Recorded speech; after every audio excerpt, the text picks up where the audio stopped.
Good evening, good evening, good evening. What is up, everyone? Welcome to another live edition of Carolina Panthers Talk brought to you by Blitzball Champ Gaming. I'm your host for this evening, Blitzball Champ Jason Ingram, coming at you live here on the U to the Tube.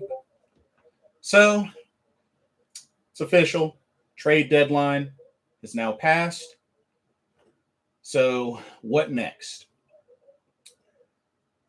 Just want to go live and just chat about things that have been going on and I guess what to look forward to and get some feedback from whoever watches tonight, get their thoughts on things that are going on and went down. I got to be honest. I was kind of surprised. I was kind of surprised that no kind of trade was made at the last minute, but at the same time, I mean,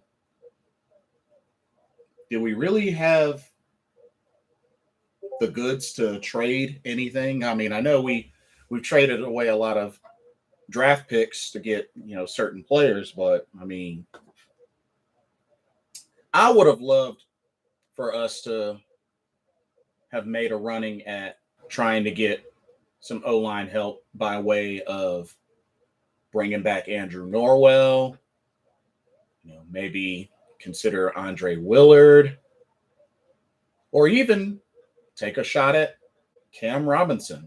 I mean, especially Cam Robinson or Andrew Norwell. It seems to be that Andrew Norwell's not liking it over there in Jacksonville. So, I mean, hey, it would have been nice to bring him back. But what does this mean? Well, a couple of things.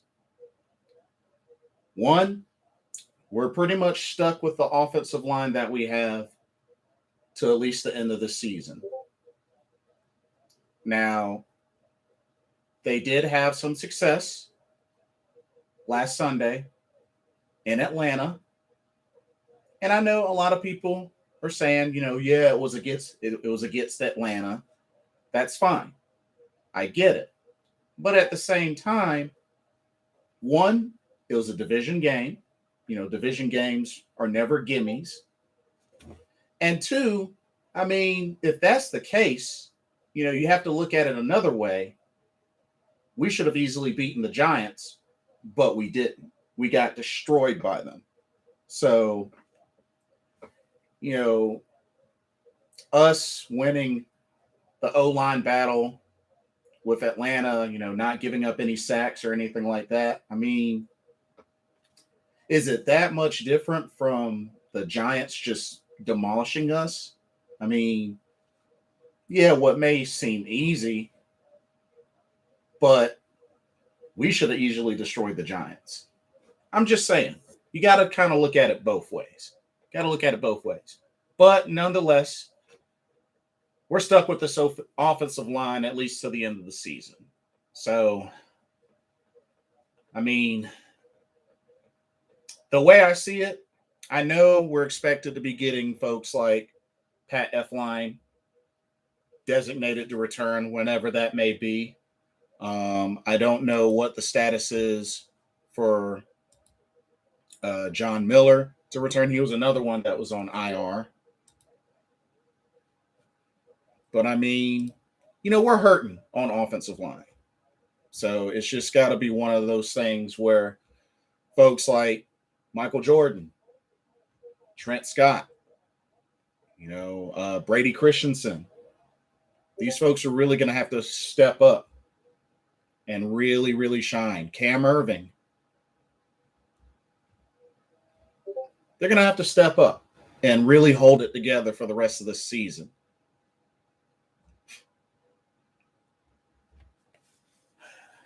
Another thing that happened was the signing of quarterback Josh Love to the practice squad. That was the last thing Carolina did. Josh Love. I don't know this guy. Maybe y'all do. I don't know this guy. But let's take a look. 25 years old, 6'2", 205 pounds.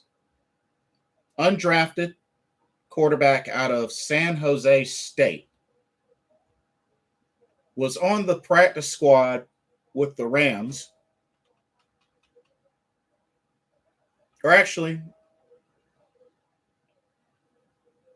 yeah, undrafted free agent right at the end of last year's draft, and then was waived later last year in August. But I mean, I don't know if he's played any snaps in the NFL. I mean, I don't know if he got a chance to play in the preseason or anything like that. But I mean, some of his college highlights: first team All MWC in 2019 and MWC Offensive Player of the Year. Finished with 578 completions out of 1,000 attempts, a 57.8% completion percentage, 7,206 yards, 43 touchdowns, 29 interceptions, and had a rating of 126.7. I don't know, y'all. I mean, I know we got PJ Walker. I know we got James Morgan and them signing Josh Love to the practice squad. I don't know. What do y'all think? I feel like, dang, if they were going to do something like that, why not just get Cam Newton then? You know, if their whole idea was to get a quarterback, I mean, why go for him? Why not just go for Cam Newton? Not saying that he would have wanted to come to the team, but at least an attempt. You know what I mean? Like that's how I feel about it. I mean, who knows? Maybe this Josh Love guy is good. Like I said, I don't know. Maybe y'all do. I don't know. But I feel like, if the idea was a last-ditch effort to get a quarterback, I'm surprised they didn't try to go get Cam Newton. I mean, with Deshaun Watson off the table, him not waiving his no-trade clause and Texans not biting. Now, of course, that could change in the offseason. It's all going to depend on the legal issues and everything like that getting settled. That's really what it's going to come down to. But we shall see. Hey, what's up, Joel? Do we have some news about Sam Darnold injury? I mean, he's diagnosed with a concussion. So, realistically, he's in the concussion protocol. There hasn't been any specific updates, but he would need to be cleared of this concussion protocol, no matter how long it would take, before he would be able to play. And to be honest with you, I do not see him playing this Sunday. I don't see him playing this Sunday. I mean, when you think about it, Terrace Marshall Jr., wide receiver, has been out with a concussion. He's missed a small handful of games ever since getting that concussion. So there's really no telling when Sam will be back. But I would bet money it's not going to be this Sunday. It's definitely not going to be this Sunday. And it looks like they will be rolling with PJ Walker, which is, it's a double-edged sword. But with PJ Walker getting the opportunity to practice, with all the ones and, get acclimated and prepared for the Patriots, I mean, that looks like what the plan is going to be. I just feel like, with them picking up this Josh Love to the practice squad, I just feel like if they were going to go get a quarterback like that, they might as well have tried to get Cam Newton, me personally. But what's done has been done. And like I said, it wasn't a trade. It was a signing. So, there's that. But I just feel like they could have went and gotten Cam Newton if they were going to get a quarterback and just put him on the practice squad.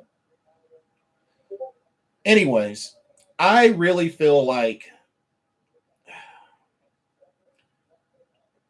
it's hard to say how things are going to go with PJ Walker and how long PJ Walker is going to be the starter. But if we want to be technical, PJ Walker is 1-0 as a starter. So, or at least with Carolina, that is. So, I mean, we'll just have to see what happens.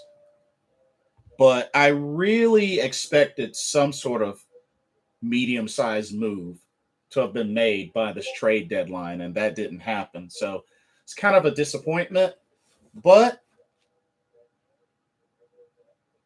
it's a couple of things we have to look at. One, got to stick with the offensive line that we have for now until at least the end of the season. Same thing with the quarterback situation. Now, if Carolina, I could see maybe Carolina resuming a push to get Deshaun Watson in the offseason. Because one thing's for sure, I don't know. I mean, despite the team picking up Sam Darnold's fifth-year option, I highly doubt he's going to be the one that stays after this year. I have a feeling what happened to Teddy Bridgewater is going to be what happens to Sam Darnold. I mean, I know some folks don't want that to happen, but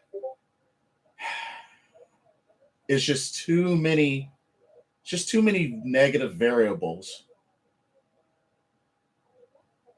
I do hope that Sam Darnold can return as soon as possible because, I mean, let's be realistic. I know a lot of people want PJ Walker to stay as the starter and such, but I mean, we have to keep it real. Sam Darnold is the better quarterback than PJ Walker. I mean, we have to still keep it real. Now,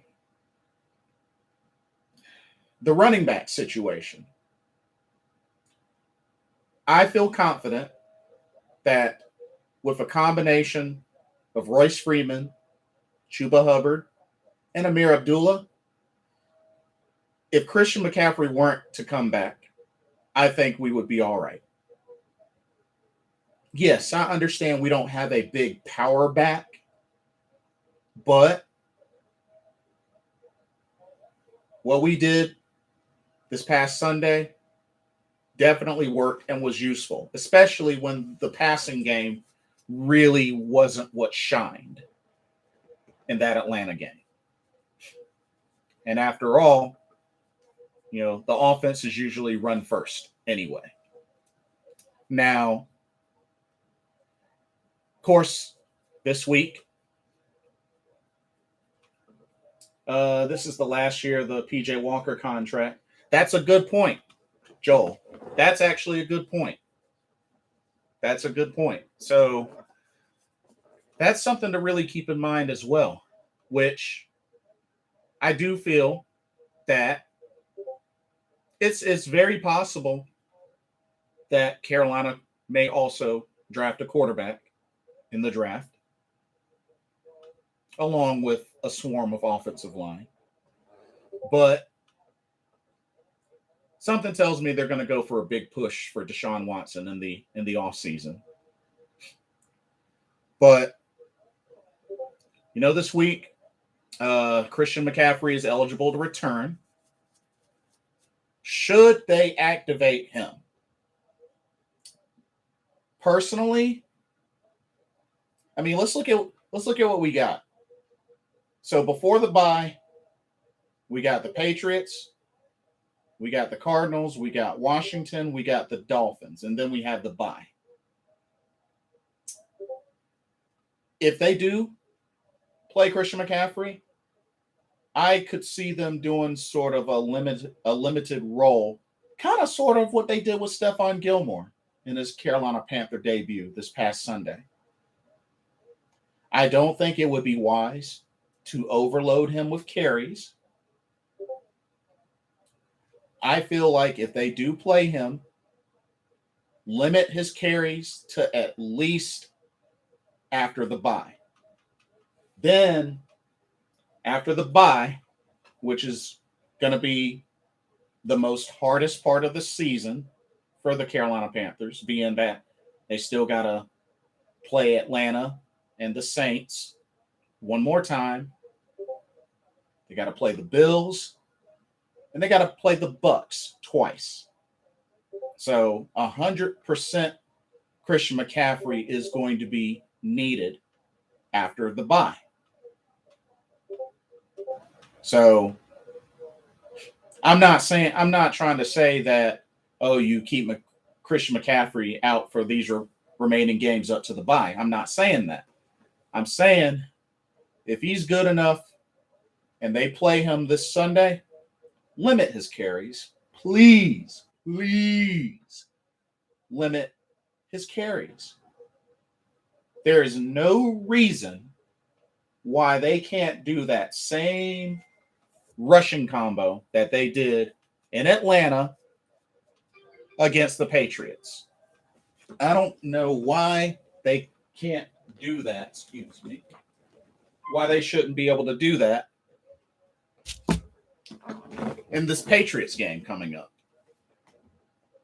They need to limit McCaffrey's carries for now. For now. Let him get back into the mix of things. Make sure he's 100% healthy. Because just like Stephon Gilmore, that's going to be another thing to keep in mind as it gets to the end of the season. Because if Gilmore can stay healthy and can play like the way he did in Atlanta, you keep that man. You keep that man. Now, another thing I have to think of, all right, Christian McCaffrey returns. And if he gets hurt again, is that the end of Christian McCaffrey? Would that pretty much be like time's up, no more mulligans, you're done? What do y'all think about that? I mean, after all, his most recent injury was a non-contact injury. And we've all seen what he can do at 100%. But if he does get hurt again,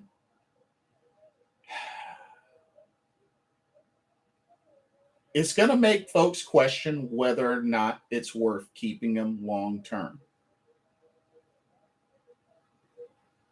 It remains to be seen, though. But you limit his carries, build him back up, and then after they return from the bye, let him loose. But you cannot ease up off of the combination that y'all have with Hubbard, Freeman, and Abdullah. You got to continue to rock that rushing combo. You got to. Now, another thing, receivers. Now, we actually just picked up a veteran receiver, Willie Sneed. Let's take a look at Willie Sneed. 29 years old, 5'11", 200 pounds, played at Ball State, undrafted in 2014. Just played with the Saints, played with the Browns, the Raiders, the Ravens. He's been around quite a bit. His career 278 receptions for 3,425 yards and 16 touchdowns.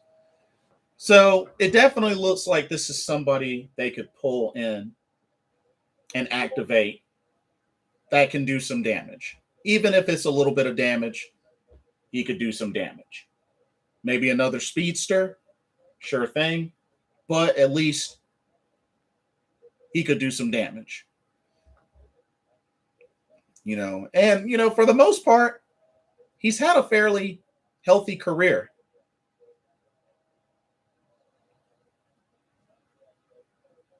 So, I mean, that's something to consider, especially if Terrace Marshall Jr. continues to be out. But the main thing is I'm starting to get concerned about the receivers.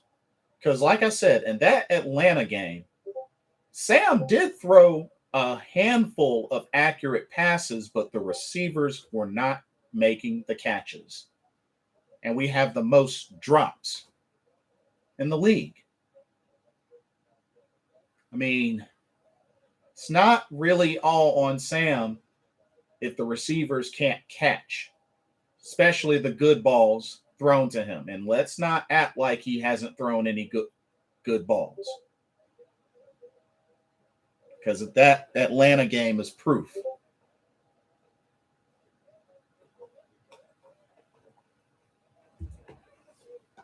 Now, Robbie Anderson, I haven't given up on him because, like I said, season's not over. But I will say he's probably the one that has the most to prove on the receiving core as of now. I did originally say DJ Moore, but I think with DJ Moore, I think it's safe to say he will get extended by the end of the season or in the offseason. That's what I'm hopeful for. But Robbie Anderson, depending on if he can finish this season strong, he'll either stay or he'll be very expendable. Very expendable. Easily expendable. Because despite me being a fan of him, he can definitely be replaced. I was a fan of Kelvin Benjamin, especially after his rookie season, but look how quickly he got replaced. So it's unfortunate, but hasn't been a good year for Robbie. But I hope that he can bounce back. I do. I really do.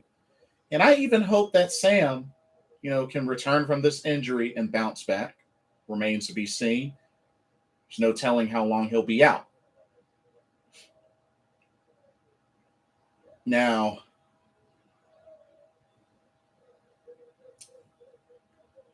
defense. I know that, at one point there were talks about AJ Bouye being on the trade block, but looks like that's not going to happen. But you know something? Come off season, if they wanted to put together a package for Deshaun Watson, I mean, and then again, we got AJ Bouye from the Texans. Now that I think about it, I totally forgot about that. We got AJ Bouye from the Texans. So, I mean, I guess the only other person that could potentially be expendable on the defense, especially the secondary. I mean, I know we just got him. I know he's young, but would probably have to be CJ Henderson, unless they really plan on developing him more. Because I mean, we got a lot of great talent on this Carolina secondary. I mean, AJ Bouye, J.C. Horn, Dante Jackson, C.J. Henderson, Stephon Gilmore, Keith Taylor. Keith Taylor, little by little, is starting to climb. Now, a couple of things you may want to look at for the future is D-line. D-line might have to be tweaked a little. And linebackers, linebackers I'm kind of iffy on. Because you got You got a solid leader in Shaq Thompson. Frankie Louvu is definitely showing that. I feel like he deserves to stay. Jermaine Carter, I don't think is there yet. We'll see how he does at the end of the season, or by the end of the season. I'm sorry, but that's an area that might get tweaked on the defense. Carolina's definitely a top 10 defense for sure. They've showed that this year. The only area that it hasn't really showed that on is turnovers. That's really the only area this defense hasn't really shown its full potential is on turnovers. But you have to look at also keeping an offense out of the end zone. Because when it comes down to it, forcing them to a 3 and out when they have to punt, the defense has done their job. It's not going to necessarily always turn into a turnover.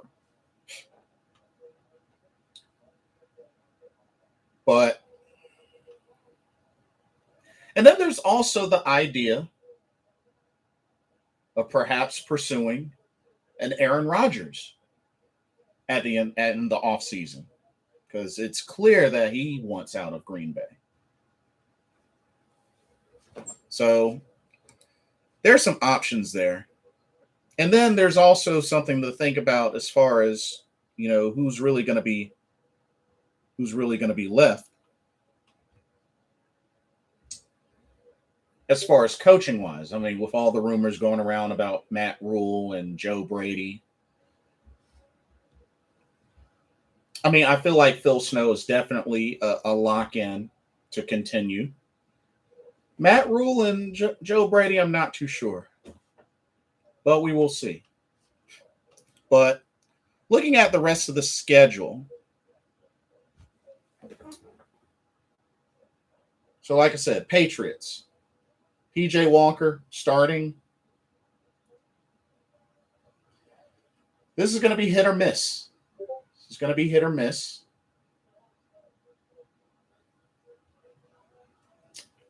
I don't really know where this Josh Love is going to come into the picture. I mean, it's on the practice squad. I have to see what happens. But there's a lot of things that have to happen in order for this team to even have a shot at the playoffs. One,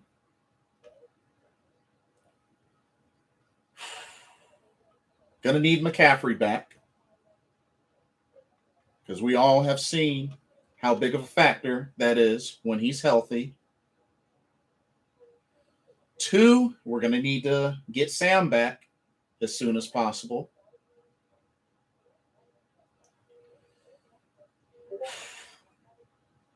Three, like I said, after the bye is where they're really going to be tested, because we could win these next 4 games, or 4 games. I'm sorry. We could win these next 4 games, but come that post-bye week, it's where the real test is going to happen. But I would have really liked it if we tried to at least get an offensive lineman via a trade. Cam Robinson, Andrew Norwell, Andre Willard. I would have loved to have seen that. But it's going to be interesting to see even what happens in the NFC South. I mean, the Bucs are starting to get players back off of injured reserve and off of COVID list. I'm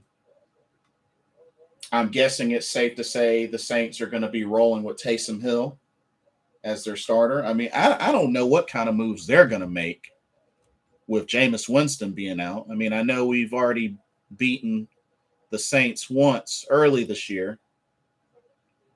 But, I mean, that's something to think about. And then, I mean, And then again, Trevor Siemian came in and helped lead the team to a victory over the Bucs. So Trevor Siemian might be their guy. So it's kind of scary, y'all. I mean, he didn't have huge stats, but a win is a win. And he didn't turn the ball over in that Bucs game. And Brady threw 2 picks. So I don't know how much of a dynamic that changes when we next face the Saints. But it's gonna be interesting. And then the Falcons, well, like I said, we've shown that we can beat the Falcons in Atlanta. I mean, we did just that. But, I expect the dynamic to be a little bit different the next meeting. I expect Calvin Ridley to be back. And who knows, if Kyle Pitts will be able to bounce back and anything else. So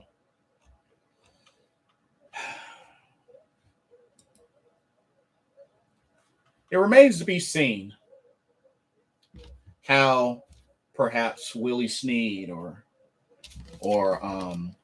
Josh Love will get plugged in. Oh, I just saw a comment.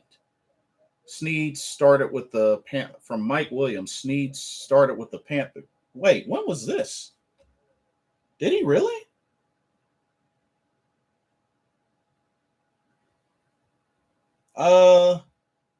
Said he was on the practice squad with the Panthers, but doesn't look like he's done anything else with the Panthers at the time. I can't pull him up on ESPN for some stupid reason. Hold up. Maybe I can. Wait a minute. Here we go.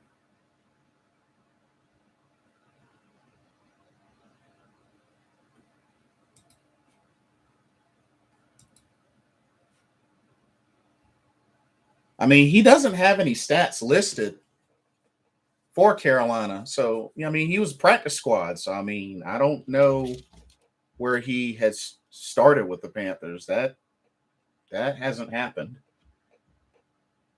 So, not sure where you saw that, but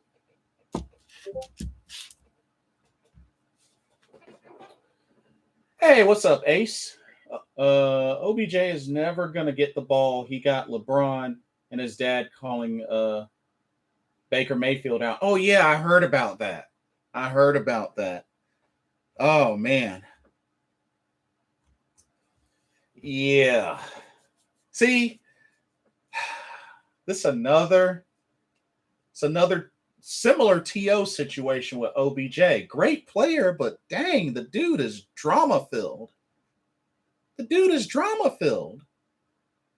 Like, that's my only issue with OBJ. Great player, but dude is full of drama. And he's a hothead.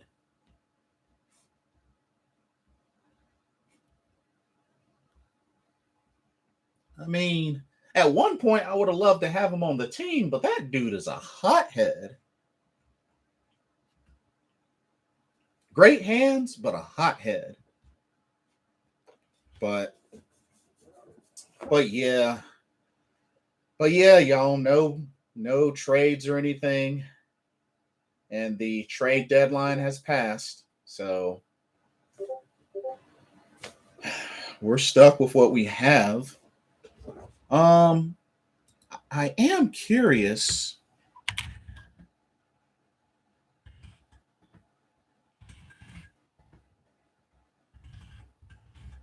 Oh, and by the way, Joey Sly got waived again, this time by the Niners. He got waived again. He got waived again. Willie Sneed was on the Panthers in 2014, but don't think he saw real playing time though. Yeah, I looked it up. He was on the practice squad. Yeah, he was practice squad. But and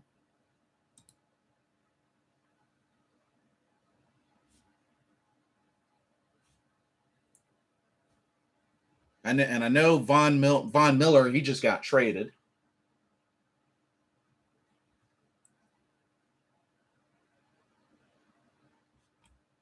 Let me see. Let me see.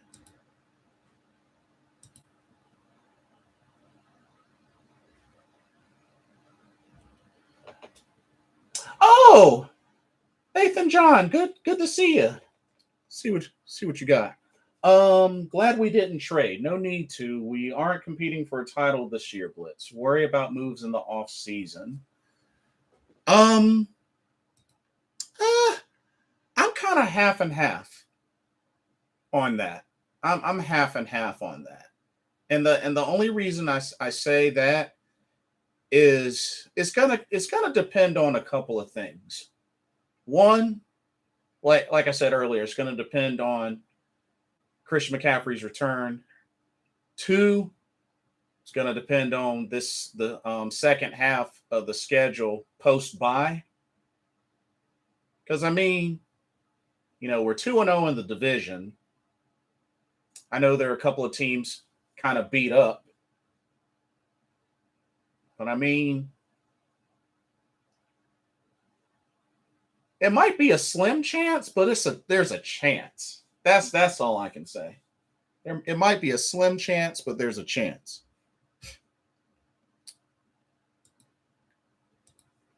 Josh Love has a cannon for an arm. I used to watch him all the time in college. Oh, at San Jose State. Interesting. So I'm kind of curious. So free agents. So yeah, Von Miller went to the Rams. Like I said, I would have loved to have seen us get Cam Robinson. Well, then again, Von Miller is going to be a free agent at the end of this season. Wow, there's a lot of people actually. But I kind of want to see. Hold on. I want to see what the current free agents are.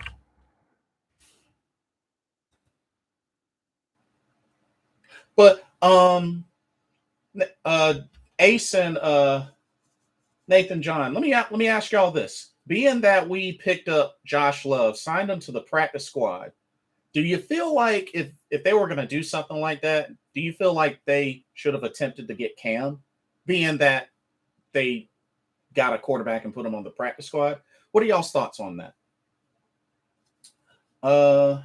C-Mac is the one we could look to trade for a decent return, but no one probably wants him right now while injured. We need offense, O-line, and quarterback particularly. Correct. What I was saying earlier with C-Mac, because, this week he's eligible to return. I feel like with the running back combo that we have in Freeman, Chuba, and Abdullah, I think that combination, as long as they keep riding that combination, I think can get us by. And if they do decide to play C-Mac, start with very limited grabs.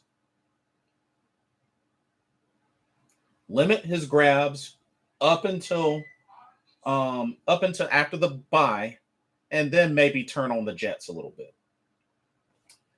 Ace says, yeah, but they won't swallow their pride. Well, here's the thing. If Tepper and all these folks want to win now, they're going to have to.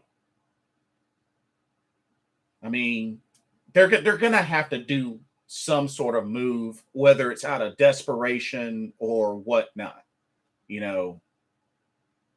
That's kind of the thought that I have when someone says we want to win now. You know what I mean? Bringing Cam back would be too weird. I don't reckon Cam would even come back here either. I don't think he wants to come back either, but it would have been nice for them to attempt to. Even if we got Cam, he would not be the long-term answer. That is also correct. He would not be the long-term answer. But I do believe he does have some football left. At least a few years of football left if he can stay healthy. That I do believe.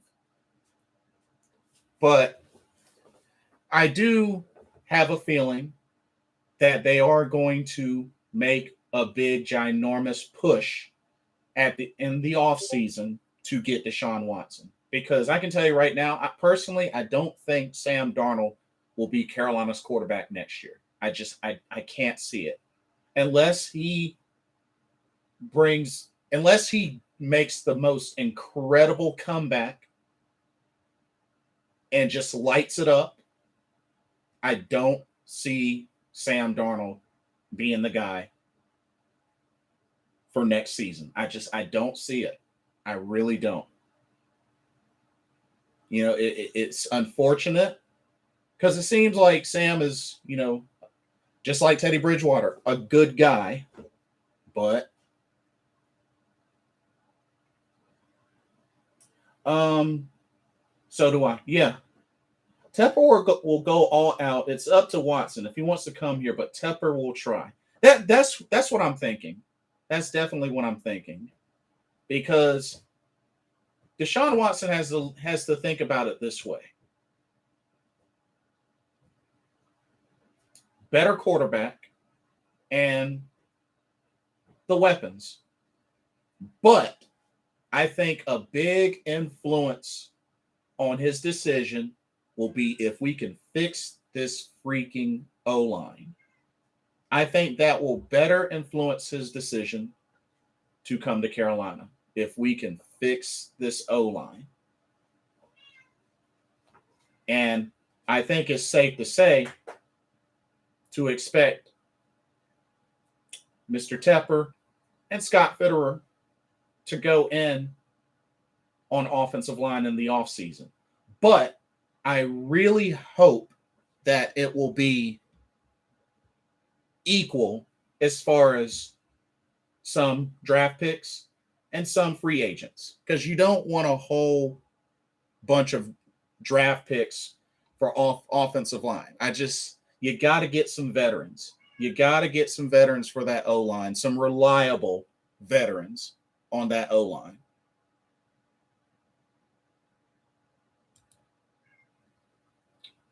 Agree. That's the number one priority in free agency. Get it sorted before we even worry about quarterback. Yeah. Yeah, absolutely. So that's just my main thing, because as I've said again, we could have the number one quarterback in the league on our team, but if he's consistently running for his life every game, it's not going to make that big of an impact. I mean, we had Cam, and he did what he could, still didn't win a Super Bowl. He still got sacked 291 times in his career with the Carolina Panthers. So,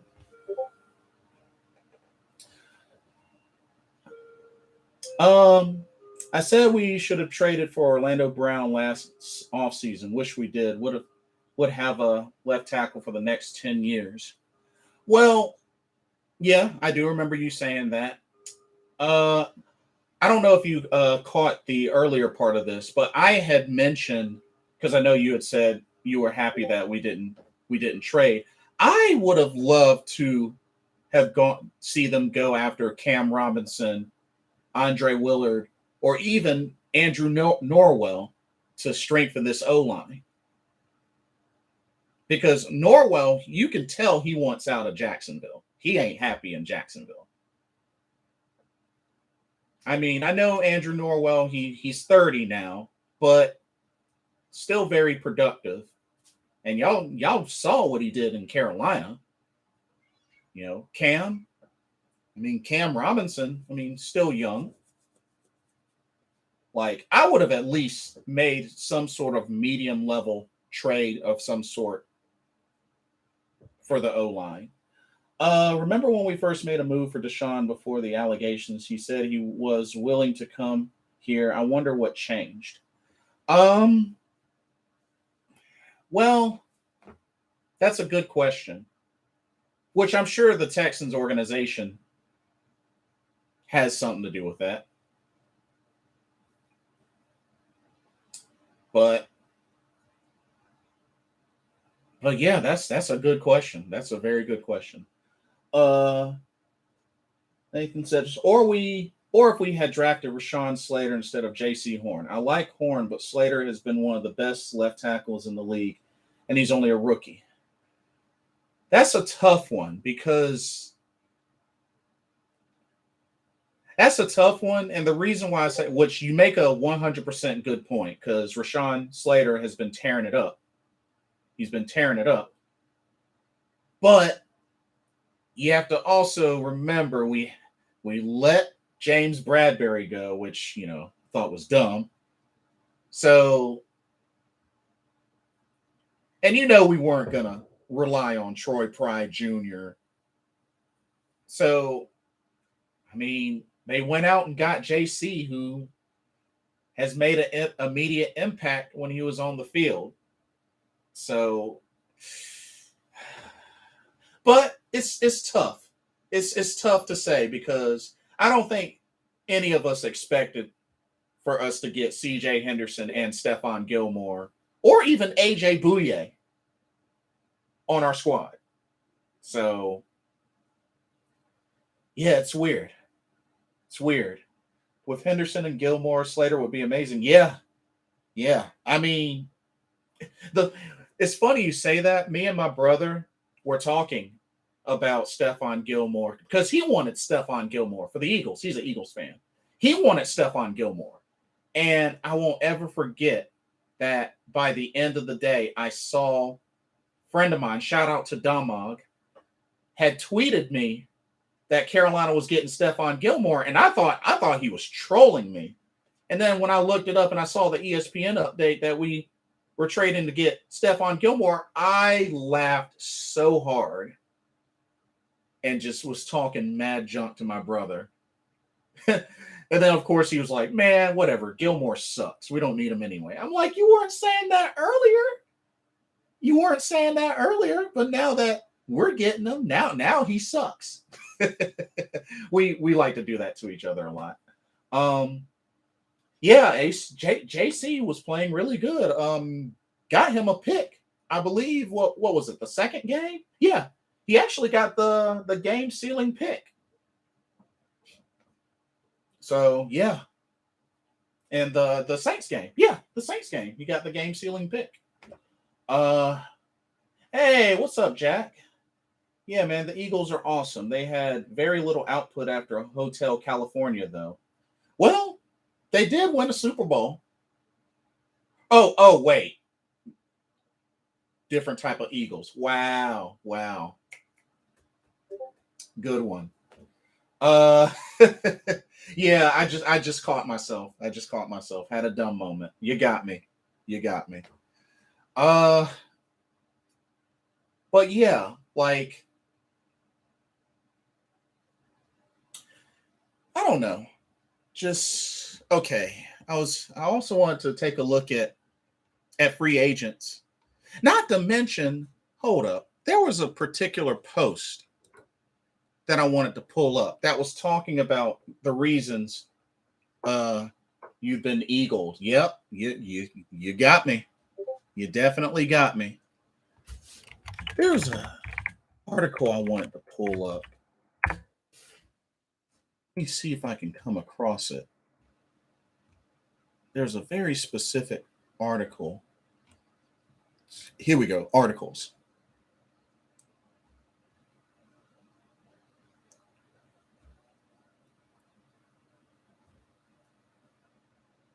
But there was like a top 5 reasons why bringing Cam. Oh, here we go. Cat Crave. So 4 reasons Check this out. 4 reasons the Panthers must swallow their pride and re-sign Cam Newton. I think you're going to like this. Hey, did you know Moxley is an inpatient alcohol treatment program? Did he have any issues before?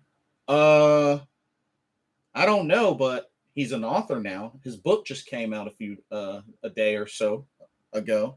So he's an author now. So check this out. 4 reasons why Carolina should swallow their pride and re-sign Cam Newton. Reason number 1, Cam Newton would thrive in Carolina Panthers' run-first offense. Reason number 2, Cam Newton's the best free agent available for the Carolina Panthers, which I'm sure that's arguable. Reason number 3, Carolina Panthers cannot afford to waste another draft pick. That I definitely agree with. If I don't agree with any of these other reasons, that's one of the main reasons I do agree with. Carolina cannot afford to give up another draft pick. And reason number 4, Cam Newton would give the Carolina Panthers fan base and locker room a major lift. Now that I definitely also agree with. What do y'all think about those reasons? Ace says, I'm very disappointed in Henry Ruggs. I really just pray for everyone involved. As a matter of fact, with you mentioning that, they just posted an update that the Raiders released Henry Ruggs, who's facing multiple felony charges. So they released Henry Ruggs. He's an alcoholic writer that's gonna sell more books than. Jokes aside, hope he can cope with the whole thing. Alcohol is everywhere. I mean, yeah. And he's also a father as well. You know, him and Renee Paquette.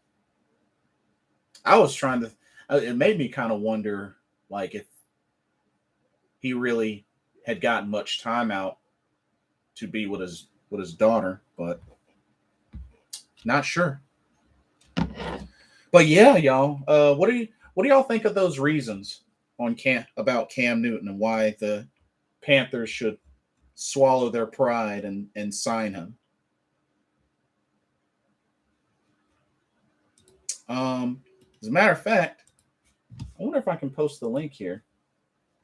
Will it let me post the link here? Yeah. Check that link out if you want to see for yourself. I agree with all of them. Yeah. I mean,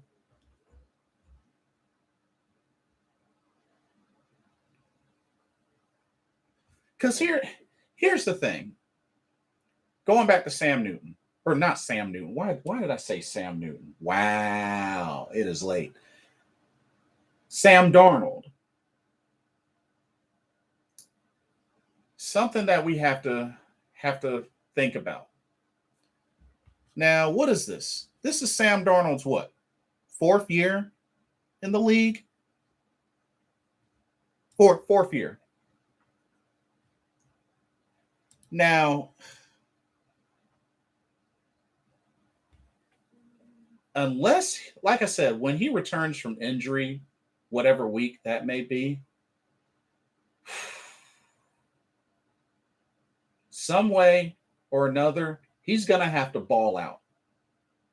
He's going to have to ball out in order to really stake a claim to remain Carolina's quarterback for next season. He's got to ball out. Same thing with Robbie Anderson. I mean, DJ Moore is on his way to another 1,000-yard receiving season, and Robbie Anderson is still stuck at 240 yards receiving. So he's going to have to ball.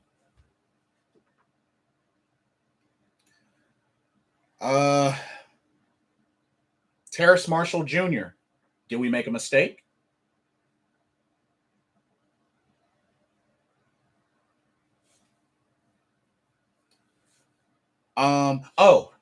We have our kicker. Zane Gonzalez, I think he's here to stay. We have our kicker. Consistent. I think he's here to stay.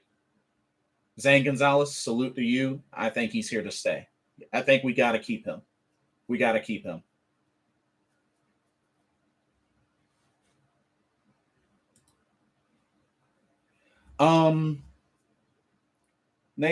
Nathan John says, Robbie Anderson, I hope we cut. I'm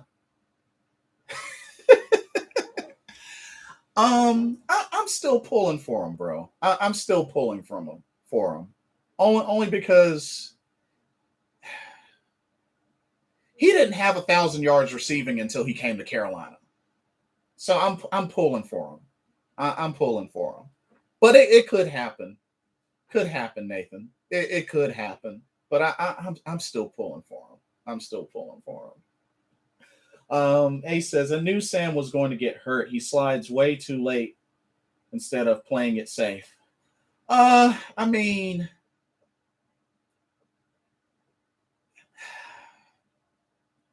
but he usually does slide though. Like on the previous runs, like the sneaks and everything, he usually does slide. This was really just one time though, Ace. This was really one time. So I don't know. Like, I can't really put that on Sam. Sam was trying to make a last-ditch effort to get into the end zone because he wasn't far from it. He wasn't far from the end zone. So, I mean, think of it this way. You remember last season when Teddy Bridgewater on 4th down scrambled for that, what was it, 4th down and like 17, and he scrambled and he got it. He jumped up to dive for the pylon or to dive for the first down marker and got rocked. We don't get that 4th down, we don't have another chance. So I know we lost that game, but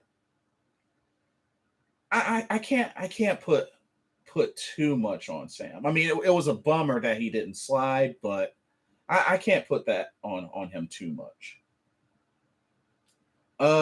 Jack says, I wonder if it's truly a problem or if he's entering rehab because of an AEW thing where he made it out of himself after a few too many, or if he's truly an alcoholic. Well,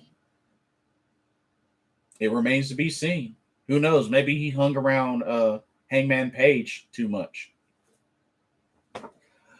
But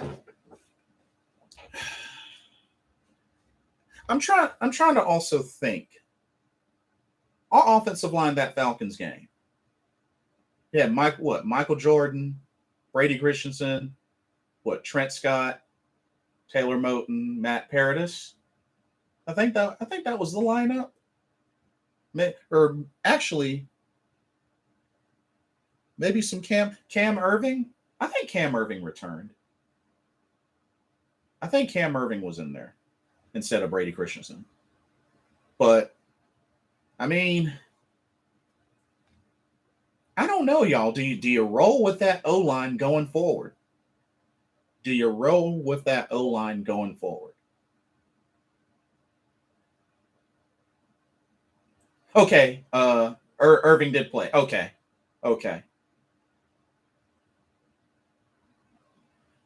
No, you don't. I mean, like I said, unless they plan on. Hold on, let me take a look at available free agents. I keep saying I was going to. Let me see what the deal is. I mean,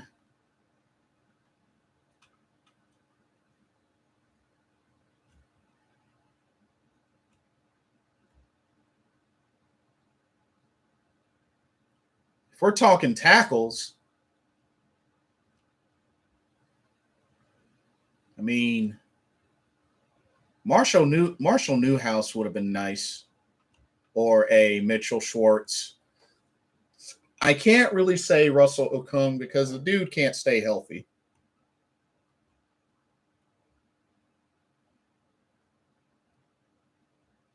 And like Nathan said, Orlando Brown would have been nice.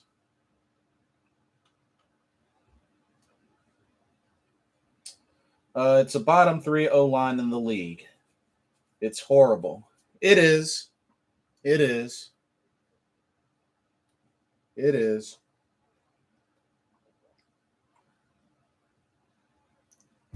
But I just feel like if we didn't make any sort of trades,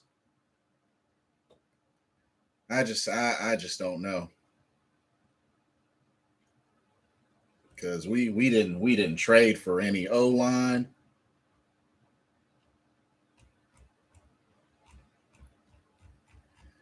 Whew. Yeah. But they did a good job with the run blocking, opening up some holes in the Atlanta game. And the team is back to 500 with the 4-4 record. J.R. Sweezy would have been able to start right away. That was a name I did see on here. Yeah, that was actually a name I did see on here. J.R. Sweezy. Yep.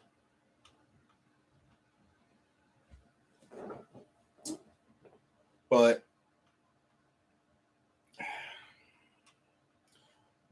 how do y'all feel about the idea of Christian McCaffrey's return, limiting his carries until at least after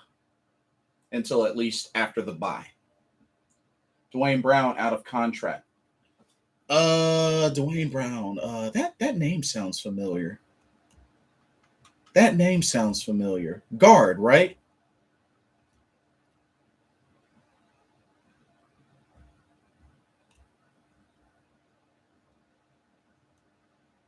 I know I've heard that name before. I just can't remember if he was a guard, right? Oh no, left tackle. Gotcha. I knew I remember hearing that name. Seattle. Thank you. All pro left tackle.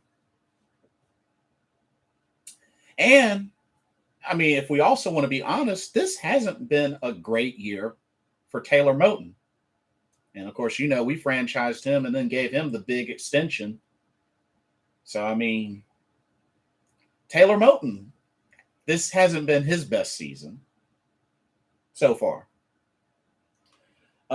Get him next offseason. Free agent in the offseason. It's a beast.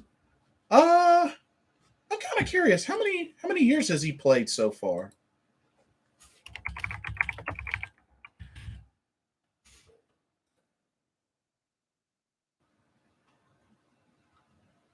Oh, he's been in the league for a hot minute. Oh, he's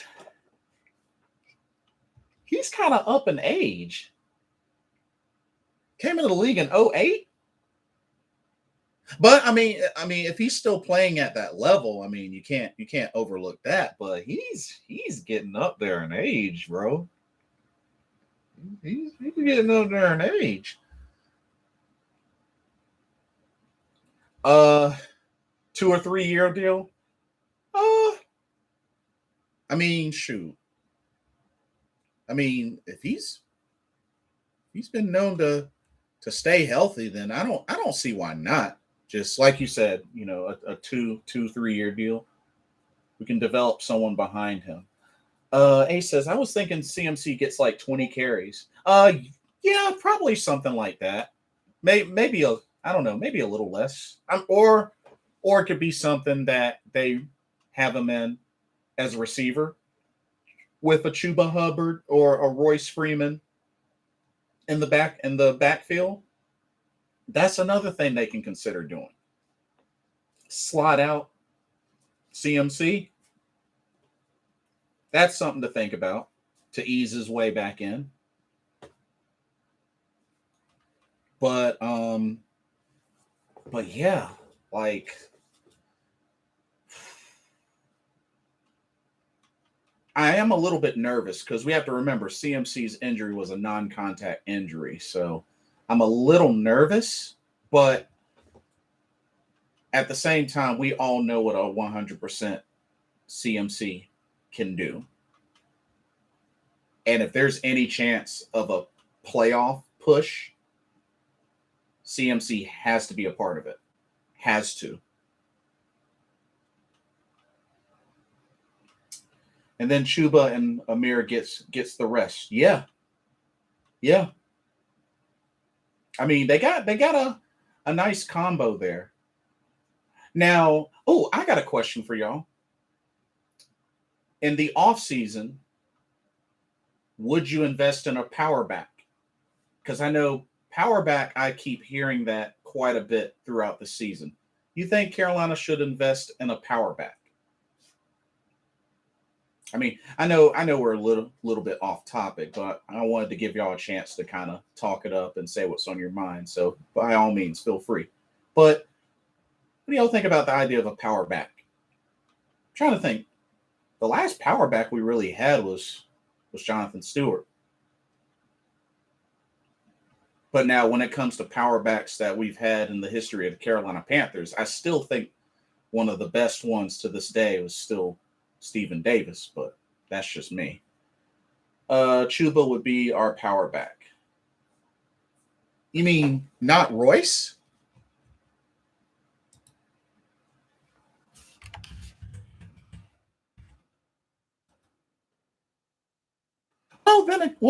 Then again, Chuba's 6'1", 210 pounds.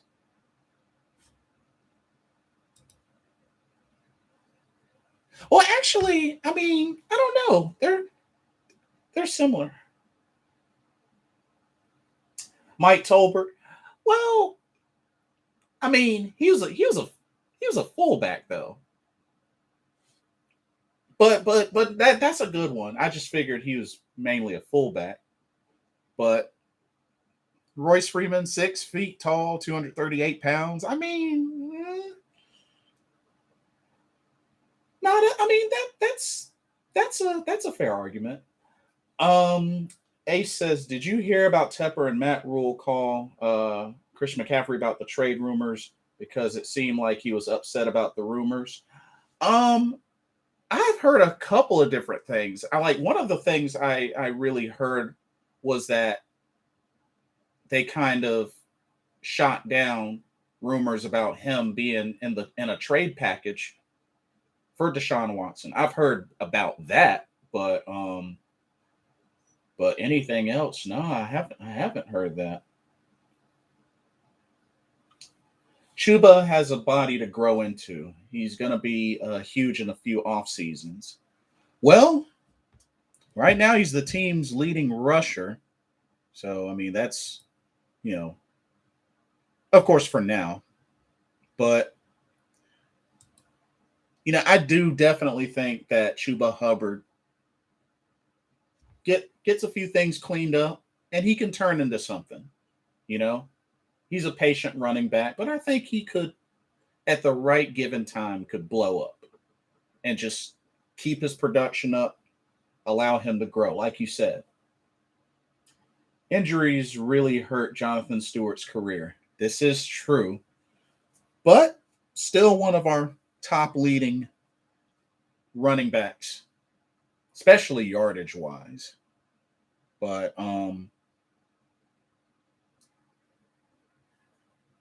here's a question for y'all. What week do y'all predict Sam Darnold returns?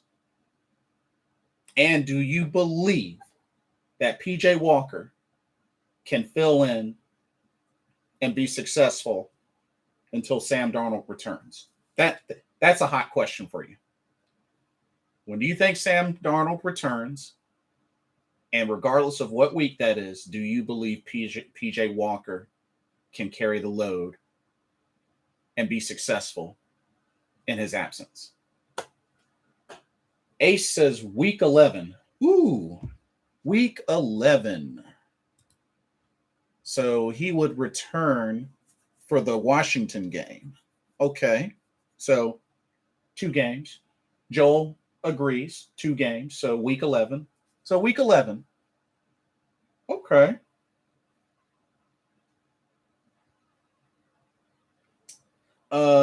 Nathan says 2 or 3 weeks. No to PJ, too turnover prone. I want PJ to succeed, but I don't see it. Here's my thing about PJ. Very athletic. No doubt he's very athletic. He's got an arm. He definitely has an arm. But here's the thing. There's a lot of factors. I mean, one, somebody that came out of the XFL. Decision making is a little bit questionable. After all, I mean, we got to look at that Atlanta game. He almost threw a pick in the end zone. Something that he's done twice last year. Which on that one play, he should have tried to run and, maybe slide or get out of bounds or throw the ball away. But he did almost throw another pick in the end zone, something that he's done twice. So his decision-making is a little questionable. But does he have the talent? I think he does. I think he's just not there yet. But I am very hopeful for him. I'm hopeful that he could be like the Joe Webb 2.0, which is not a bad thing. Ace says, PJ is a weird one for me. PJ almost messed up the Falcons game. Yep. That's the one. Nathan says, when he nearly threw that pick in the end zone versus Atlanta, I nearly fell off my chair. Yeah, that was like a kind of moment. Yeah, tried to force it on first down, was horrible. I think Joe Brady is going to try and make PJ something that he is not. It is possible. And the thing that kind of bothers me a little bit, we have to also remember PJ is a small guy. That's a small guy. 5'11", 210 pounds. That's a small guy. I'm not saying he can't take a hit, but that's a small guy. So, I mean,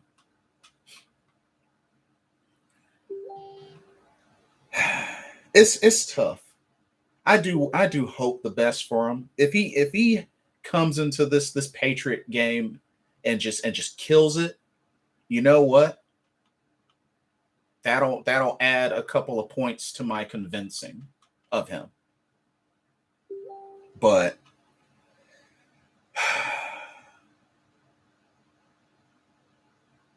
I feel like he's a rule guy because, he went to Temple. So I don't know.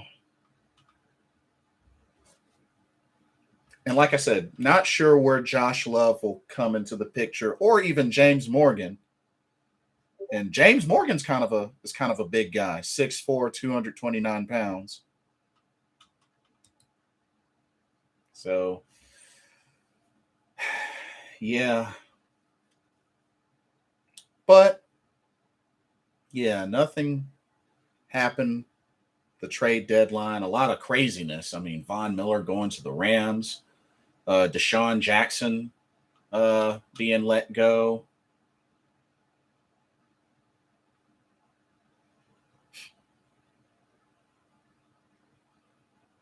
But I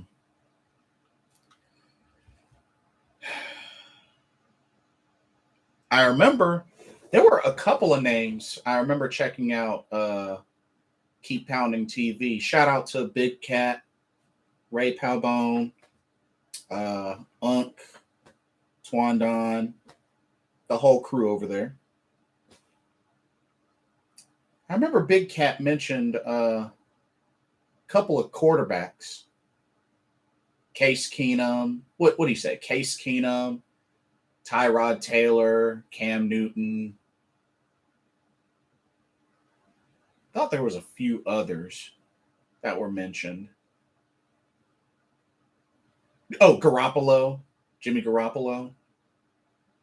Honestly, what would y'all like out of that group? What would y'all have thought about a trade for Jimmy Garoppolo? What would y'all have thought about that? Ace says, I see us leaning on the run game again. I hope so. I definitely hope so. I think we should get a veteran receiver. Uh, Nathan John says no. Oh, okay. So no to Jimmy G. Way too injury prone. That's actually a good argument. That's a good argument. I know a lot of people want to say, well, he did play in the Super Bowl, but he is a little injury prone. I don't even remember the last time Jimmy Garoppolo. When was the last time he even played for a whole season? It's been a while.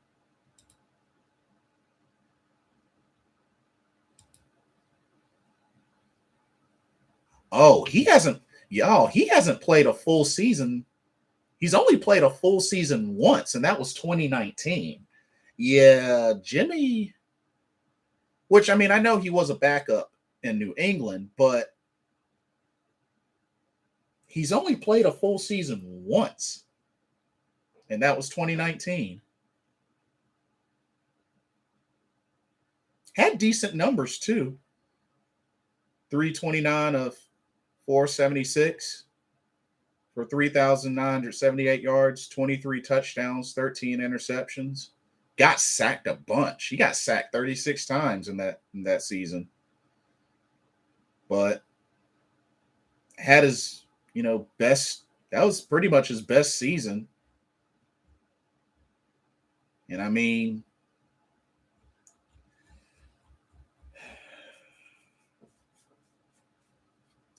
not that old. He's a little younger than Cam Newton. He's 30 years old. So, but yeah, it's a fair point. Jimmy Garoppolo is pretty injury prone. Jimmy G is very inconsistent though. He played well in 2019, regressed big time though, and of course, oh yeah, 2019 was the Super Bowl year. Yeah, that was the Super Bowl year. Very ordinary now. Okay, what do y'all think about Case Keenum? Case Keenum, where is Case Keenum at anyway?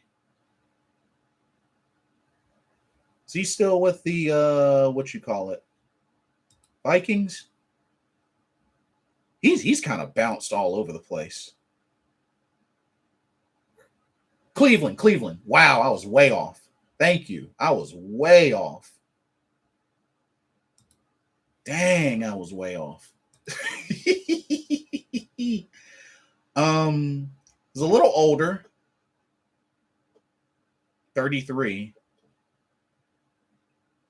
Yeah, but for like one season. And yeah, like, to make any sort of move like that would definitely be a rental. Even, Cam Newton, Jimmy Garoppolo. I mean, these would be rentals. But I do think unless Case is a good backup, but very limited. Yeah, most definitely. I think this is going to end up being a case, y'all, where whether that's going to depend on the offseason. Either Tepper is going to go in big and score Deshaun Watson, or we're going to draft a quarterback. And we might still do both. But let me ask y'all this. What about pursuing for Aaron Rodgers? I think that would be a nice second alternate to Deshaun Watson. Why not Aaron Rodgers? I mean, Aaron Rodgers is still playing at a very high level.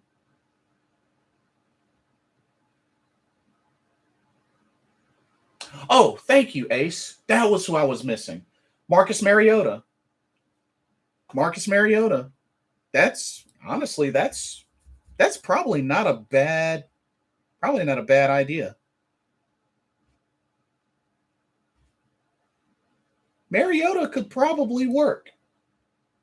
I mean, in a way, he's kind of like a Cam Newton, 6'4", 222, has the speed as well, can run. I mean, Mariota could work. 28 years old, still pretty young. I mean, shoot. Nathan says, I'd take Rodgers, but I like Malik Willis too. Okay.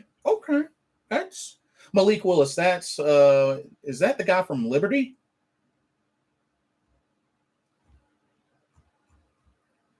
I guess there's no Sam Howell fans. A-Rod said he plans to play until 45. So I'm down to take him. Hey, like I said, Aaron Rodgers is still playing at a high caliber. Oh, okay. Thank you for the confirmation, Nathan. Quarterback from Liberty. But yeah, Aaron Rodgers still plays at a high caliber MVP level. So I mean, you get that. I mean, right now they're 7-1. Green Bay is cooking right now. I mean, Aaron Rodgers is still gonna give you a lot. I mean, look at what Aaron Rodgers is doing now. What's he got? Look at this. Right now he is 173 for 258, 1,894 yards, 17 touchdowns, only 3 interceptions. And he has a 67.1 completion percentage. I mean, shoot. Carson Strong, the other one I don't mind, quarterback from Nevada. Oh, okay. The Panthers have to give a lot for Aaron Rodgers. I mean,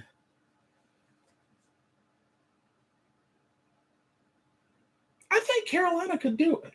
I think Carolina could do it.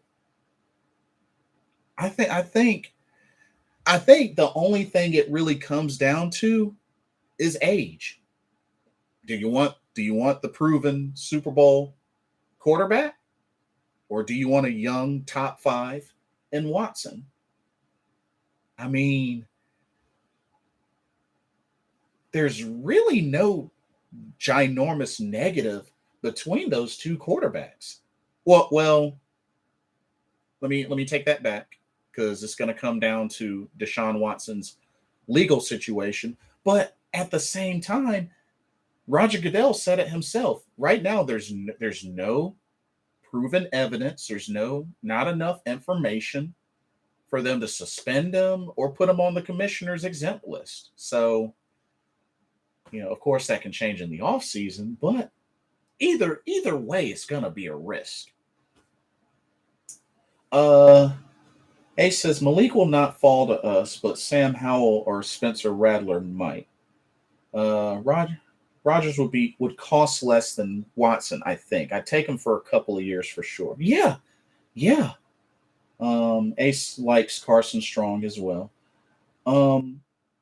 Rodgers is used to having a good O-line, though, so he'd want to see us improve it before coming here, I think. That's a good point, too. Because now that also is a difference with Deshaun Watson, because Deshaun Watson hasn't really had a great caliber O-line either. So, he's been sacked over 170 times in his Houston career. So he hasn't really been behind a great O-line. So Deshaun Watson's different in that. Like you said, Rodgers has had a good O-line. Deshaun Watson, not so much. So it's really going to come down to like what happens between now and the off season. But I really hope the whole legal issues with Deshaun Watson get situated. I mean, because at the end of the day, like I said, I don't see Sam Darnold being the guy. What are the chances of him bouncing back and just wowing us? Honestly, the closest we saw of that happening was the first 3 games of the season, but then we lost 4 straight. So, yeah.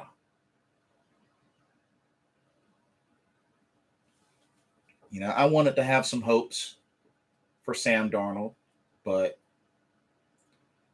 it's just not looking like it. It's just not looking like it. But I could be wrong. But it's one of those things that only time will tell. Sam seems like he has no confidence. Yeah.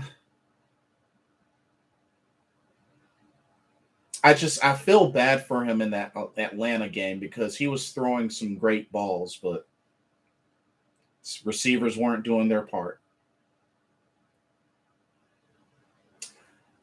Ooh, I got a question for y'all. If we had to expend one of our premier secondary DBs in a package for an Aaron Rodgers or for a Deshaun Watson, who would you be willing to expend?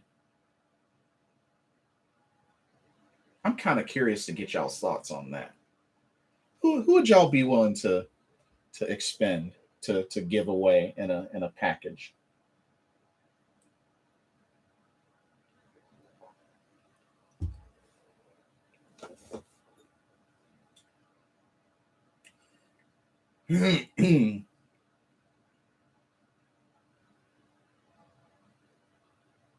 Ooh, Ace says he would get rid of Dante and bring back Stephon Gilmore. Ooh, interesting. Ace, why Dante? I'm kind of curious. Why Dante? Wow, that's interesting. Okay, okay. Hmm. Joel, and Nathan, what about y'all? Who y'all think? Me personally, I was thinking more along the lines of either a AJ Bouye or a CJ Henderson. But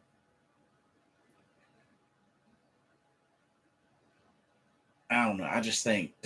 I think Dante is just a little now. I feel like he's just a little more valuable than he used to be. I think he's a little more valuable than he used to be. Like if this was like 1 season ago, maybe 2 seasons ago, but yeah, Dante, I think he's too valuable of a piece right now to let go.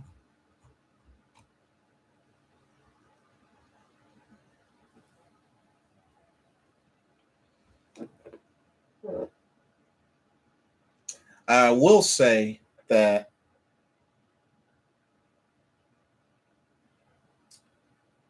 okay, Nathan says if we're going to let Dante walk this offseason, we should have traded him before the deadline. Could have gotten something nice. Oh, so you feel like they should have if they were considering that they should have done that by now. I see. Uh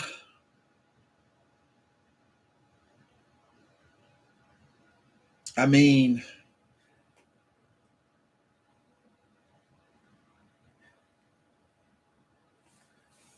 Ace says Dante is more proven from everybody in our secondary, which is why the Packers would want him.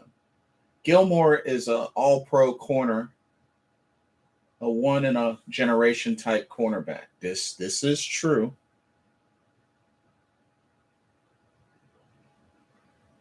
I mean, now that I think about it,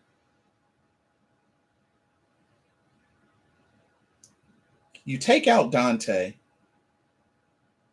I mean, and that's the good thing about this scenario, Ace. You sacrifice a Dante, you still have a solid secondary out of AJ Bouye, Stephon Gilmore. You continue to develop CJ Henderson. You got a returning JC Horn, which we already know he's a impact. Keith Taylor is rising the ranks. Get a returning Miles Hartsfield. So I mean that is a fair point. That's a fair point. Nathan says, "Yep, dumb keeping him for the rest of the year when we get nothing in the off season." Yeah, that's fair. But then again, I mean, in the off season, he's in his contract year as well, so that's also going to come down to, if we even re-sign him or let him walk. That's pretty much going to be the next question: is do they re-sign him or do they let him walk? Because if I remember correctly, AJ Bouye was a 1-year deal, I think, and Stephon Gilmore, I believe, were 1-year deals. But I really feel like the secondary's young.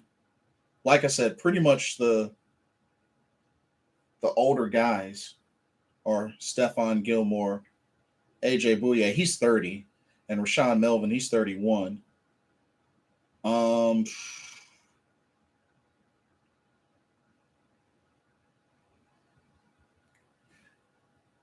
If we had no plans in keeping him, then I think we would have already traded Dante already. That's a good point. That's a very good point. Now, let me ask y'all this. For depth, now, right now, we know that Troy Pride Jr. is on the injured reserve. I mean, do you feel like we have enough depth at cornerback? Because, I mean, we still got Stanley Thomas Oliver third. And like I said, Keith Taylor has been playing well. I mean, shoot. I just feel like our secondary. I mean, when was the last time we had an elite secondary like this since Thieves Avenue? You know what I mean? Like, I don't know about y'all, but this secondary just looks too good to not keep. Because we haven't had a secondary like this since Thieves Avenue. Like, oh man. But we all know this is a business. If anything, what I was hopeful for by the trade deadline was either offensive line, linebacker,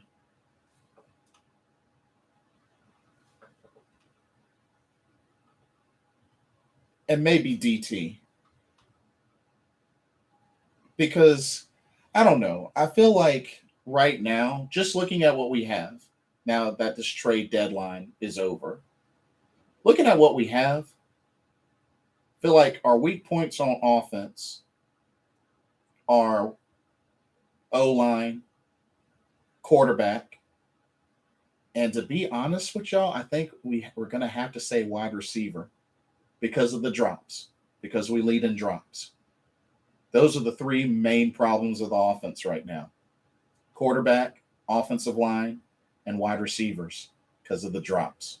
So there's a lot I really feel like are going to go into changing up the offense in the offseason. And for the defense, as of now, I feel like the weak points of the defense are, I mean,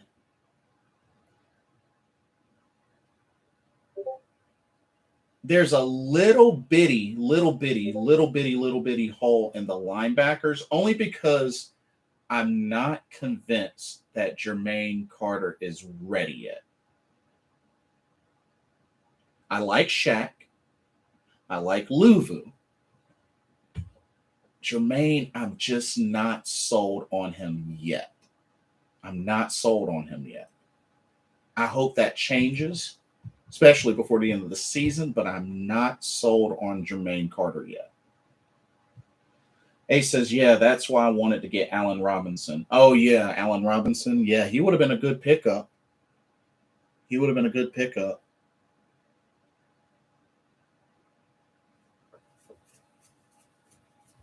I mean, I remember somebody even wanted us to get what's his face? Josh Gordon, which Josh Gordon did play yesterday for the Chiefs. My whole thing is can he stay in the league and not get suspended for a seventh time? Yeah, I'd rather have Luvu start. Yeah. Yeah, Luvu definitely has been making an impact on the team.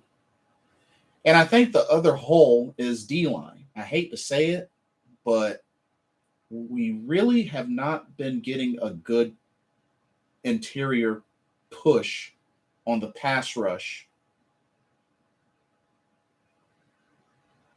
Derek Brown, I feel like he clogs up holes and is a run stopper.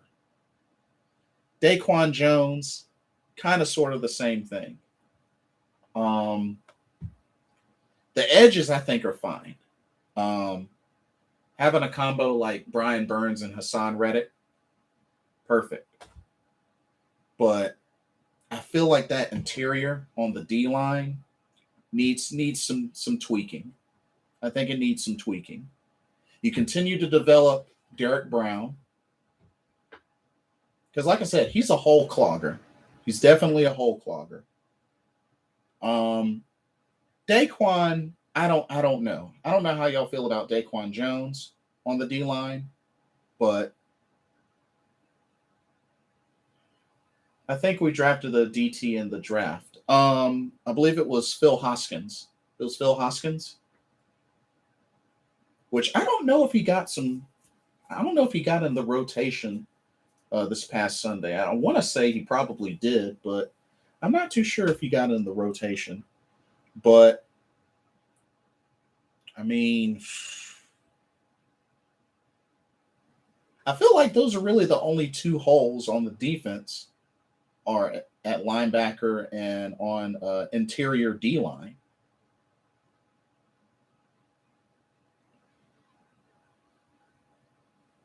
But nonetheless, for sure, the defense is set. I believe I saw him once. Oh, okay. Okay. Gotcha. Let me see. We still got some folks designated to return from injury.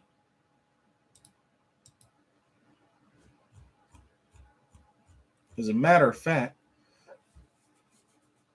Justin Burris and Miles Hartsfield are designated to return from reserve.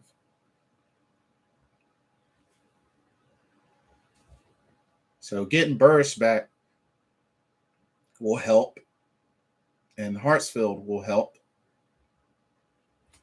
Do you believe Matt Rule is on the hot seat? Whew.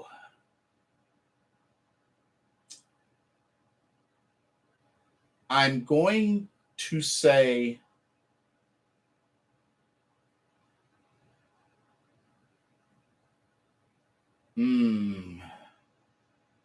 for now, I'm going to say no, but I think that is going to depend on these next couple of games going into the bye.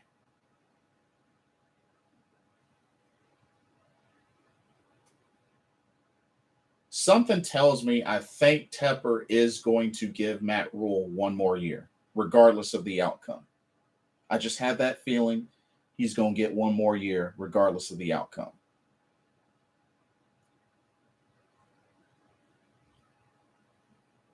Unless we just bomb badly, I think he gets one more year. If there's anybody that I see that's going to be out of here, it's Joe Brady. Unless by some shade of a miracle he calls just like the most magnificent offense that we've ever seen starting Sunday and going forward, I think Joe Brady's going to be out of there. But I don't know. With the influence of Matt Rule and him and those two being on the same page, that might not even happen.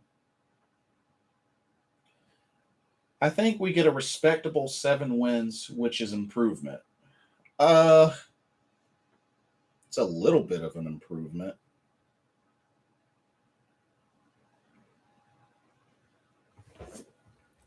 But now that I think about it, let's look at the schedule. The remaining schedule. Patriots, Cardinals, Washington, Dolphins, Falcons, Bills, Bucks, Saints, Bucks.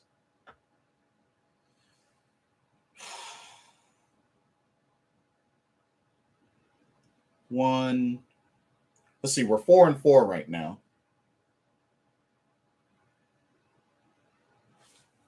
So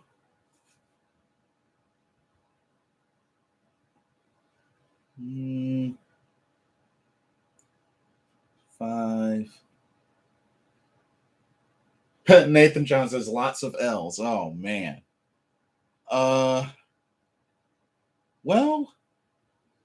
like I said, New England, the Patriots could go either way. The Cardinals, I don't see it. I don't see it. The only chance that we have of beating the Cardinals is the defense has to do all the work. Washington, I think that should be a win. The Dolphins, I think that should be a win. Coming off the bye, Atlanta, as long as we do what we did in Atlanta, that should be a win. Buffalo, I don't see it. I don't see it happening. Tampa Bay. Ugh. Oh man, Tampa Bay. So we play them at home first, and then we play them. Actually, Tampa Bay, the first meeting is the last home game of the season. Oh man. I want to say we might possibly could split with Tampa Bay, but I don't know. I don't know. The Saints, I mean,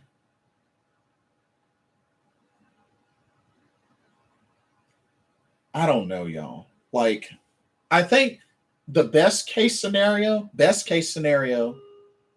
we win. Let's see, 1, 2, 3, 4, 5, 6. 6 more games to go to 10. 10 wins. That's what I feel is the best case scenario.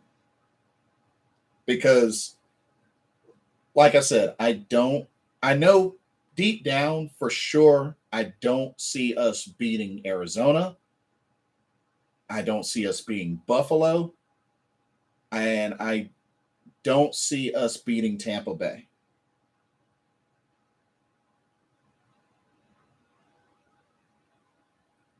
So that's at least 4 games right there that I see us losing. For sure. Nathan says after Tampa beat the crap out of us last year, I don't see us beating the Bucks. It's not impossible. They're not invincible, but You make a good point. Ace says, I think we can beat the Saints. It will really, I mean, we did shut down Alvin Kamara.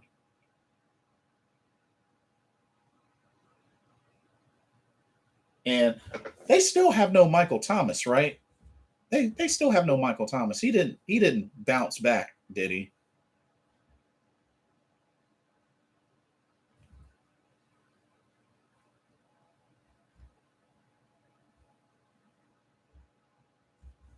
But Dolphins, Atlanta, and Washington, and maybe the Saints, only games I have us winning. You don't think we could win the Patriots game? You don't see us winning the Patriots game?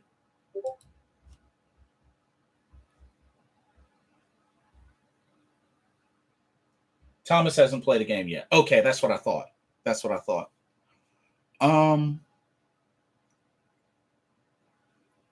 Okay, you don't see us beating the Patriots.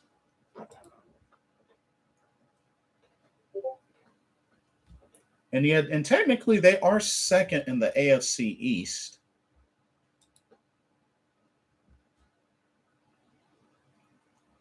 Well, let me see something. Well, I mean,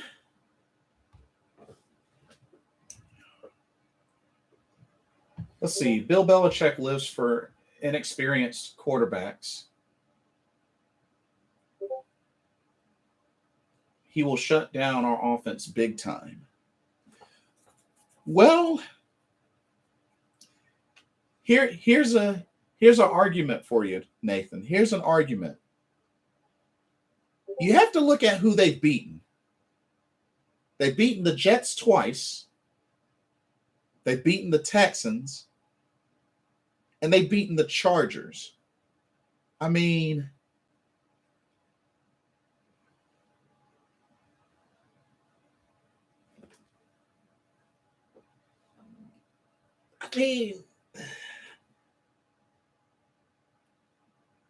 have they really, like, out of those wins?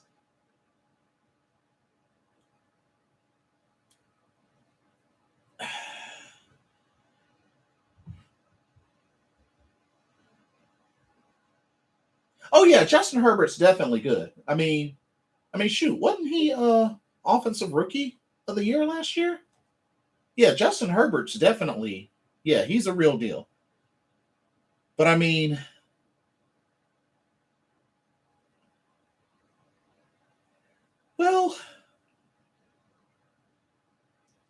now that you mentioned that, now it's starting to come to me. It's starting to come to me now. Now that you mentioned that, yeah, that's a fair point. Because you look at the losses, they've lost to the Dolphins, the Saints, the Bucks, and the Cowboys. So yeah, that is a fair point. That is a fair point. And who knows? Maybe some extra motivation. I mean, Stephon Gilmore playing his old team that he won a Super Bowl with. So maybe that's some good motivation. And Adrian Phillips has 3 interceptions. So I mean, and their offense is still pretty dang on good. Mac Jones. And they actually have, a pretty decent O-line as well. But Mac Jones is doing a little something. 9 touchdowns, only 6 picks. Damian Harris has been running well. 517 yards rushing, 6 touchdowns. And they got some receivers,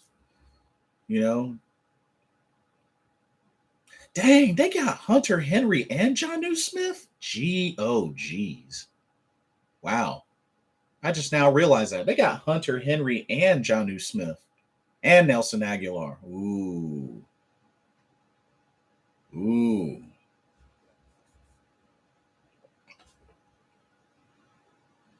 Yeah, they got some weapons on offense now. Yeah, I very much hope we win. Don't get me wrong. Just don't think we will with PJ at quarterback. And that's a good point as well. Jeremy Chin got snubbed last year for Defensive Rookie of the Year. Oh, yeah, by Chase Young. I can see us shutting down Harris. Damian Harris. I think it will be a low scoring game. Close, but Pats to prevail. You know, a quarterback that we've had that's beaten the Patriots, that's been undefeated against the Patriots. I know his name. Cam. Whoa, Cam. I'm sorry, I had to throw that in there. Uh See, that's why we should have got him. No, I'm joking. but but yeah, I mean, going back to the schedule, I feel like New England could go either way, but that is a fair point on the fact that PJ Walker is going to be starting. But could also Christian McCaffrey be the difference maker? Not necessarily with a lot of touches, but could he still be the difference maker in this game? That's another thing. Because I tell you, when I do the preview of this game, I'm probably going to want to dive a little bit deeper.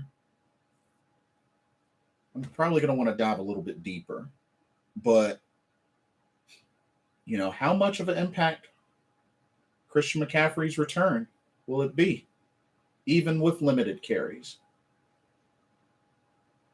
So I know it's a bummer and I know it may be a bummer that no more moves were made now that the trade deadline is passed. But we have to ask ourselves, looking at what we have now, so there's a couple of things to keep in mind. One thing is going to depend on how long does it take for Sam Darnold to return. 2, it's going to depend on how well PJ Walker performs. 3, are the wide receivers and the O-line going to get it together on the catches and on the blocking consistently? Can Christian McCaffrey stay healthy for the rest of the season upon his return? And lastly, how much are we going to be able to ride our defense for the rest of the season?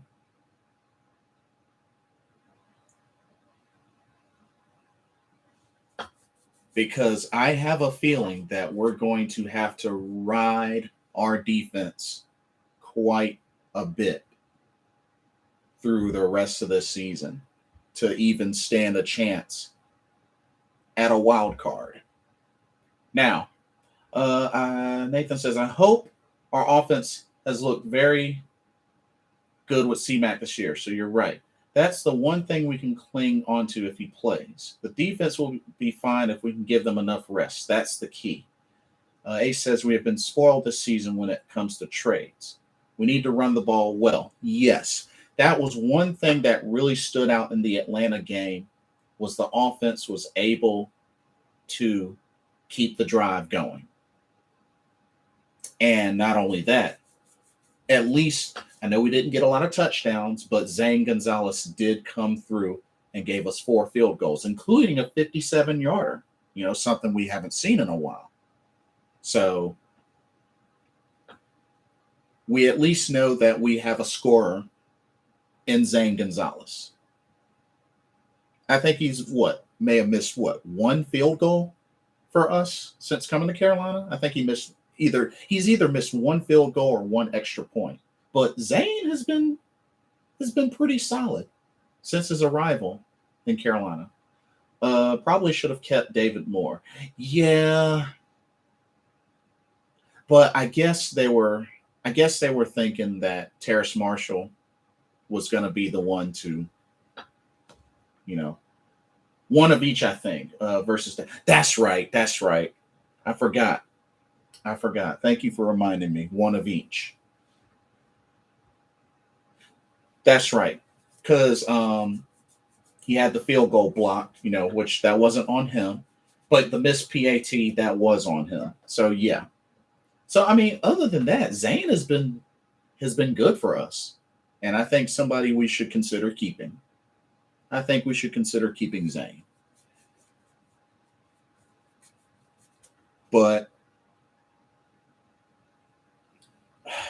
let me look at the playoff picture, like just standings playoff picture wise.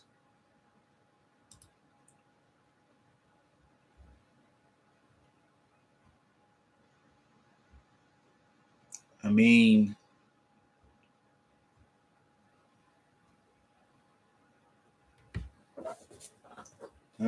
shoot.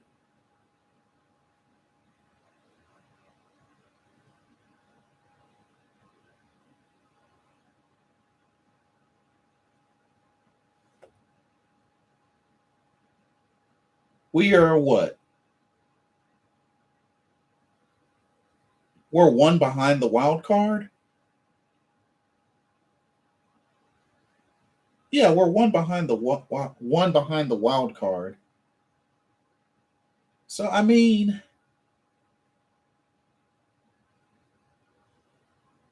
I have a feeling it's gonna be interesting.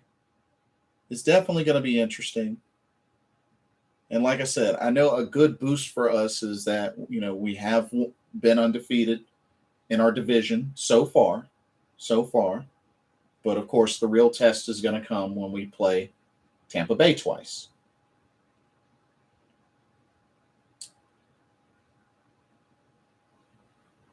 Now the Vikings beat us, so I mean, Vikings, Falcons, Niners. I mean, they're close, but I mean,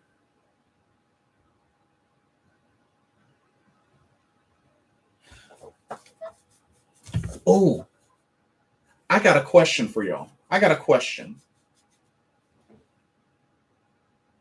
and be honest. Be honest. Let it all out. If the Panthers do make the playoffs via the wild card, do you feel that it would be enough to keep our coaching staff and Sam Darnold? If there was any glimmer of hope and they won and they made it to the playoffs, do you think that would be at least enough reasoning to keep everybody? Just curious. Just curious what your thoughts are. I'm curious. Nathan says it depends. Ace says we're losing in the wild card.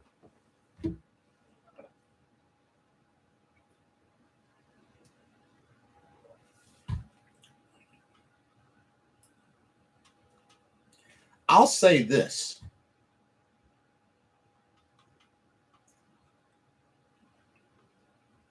Not Sam, but I can see Tepper keeping Rule and Brady. Okay, let me raise the stakes. If we do all that, plus Sam gets his first playoff win, if he could do at least that.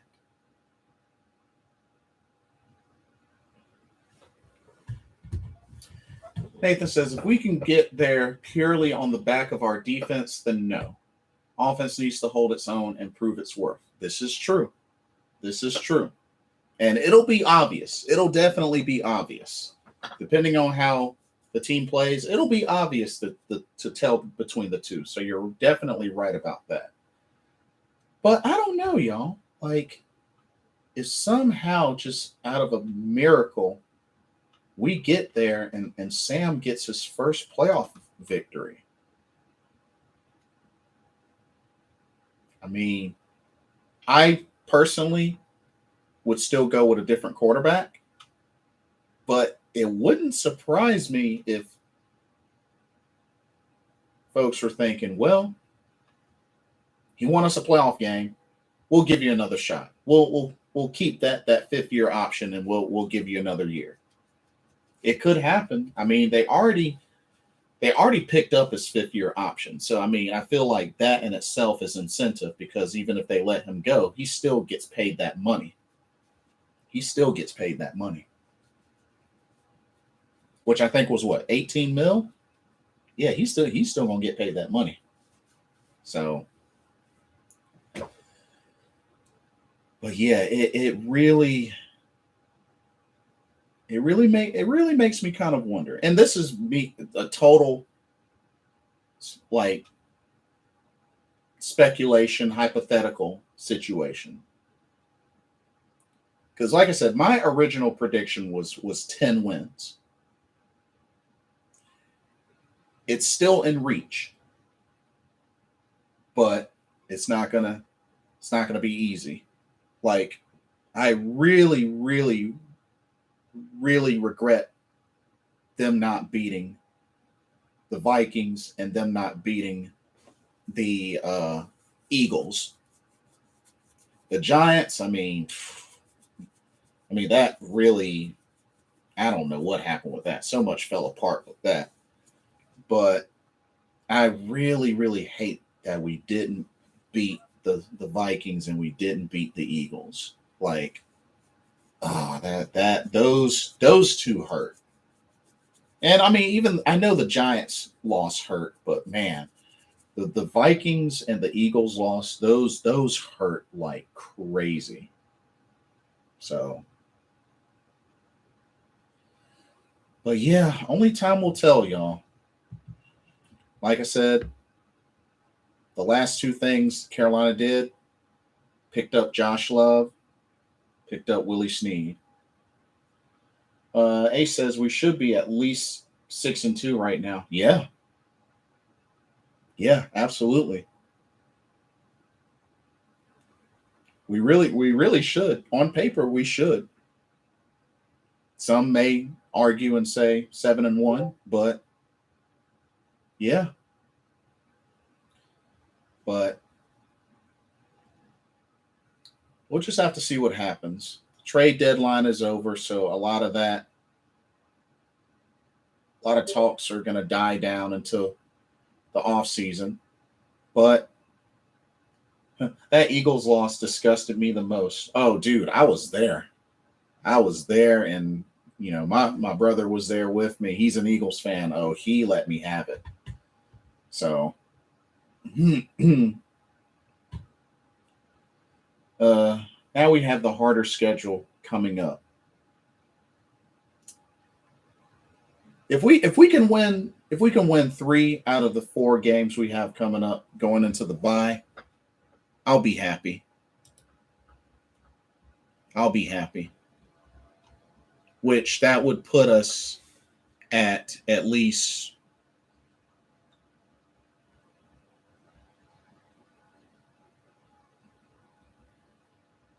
that'll put us at 7-5. If we can go into the bye week at 7-5, I'll feel pretty good. 7-5 or better, I'll feel pretty good.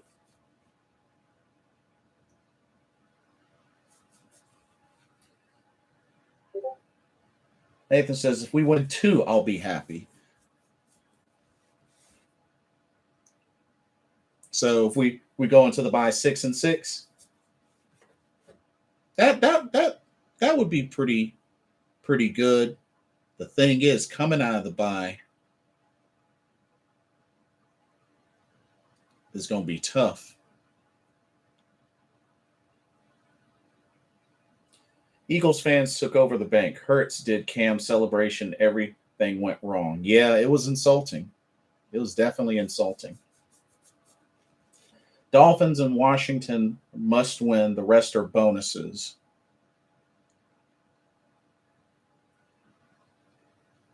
Yeah, that's that's fair. That's fair.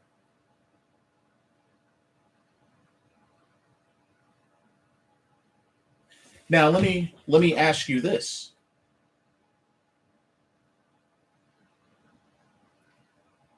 Do you think by default 2-2 is doable if PJ Walker were to start all four of these games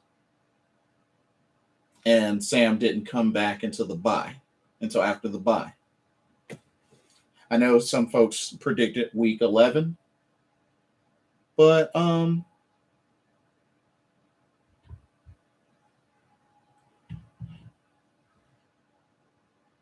I think we can pull an upset with one of those harder teams. The only team left on our schedule that I could see us upsetting, whew, man.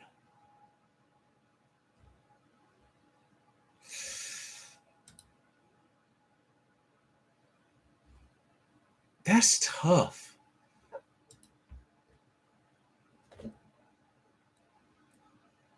Oh man, that's tough.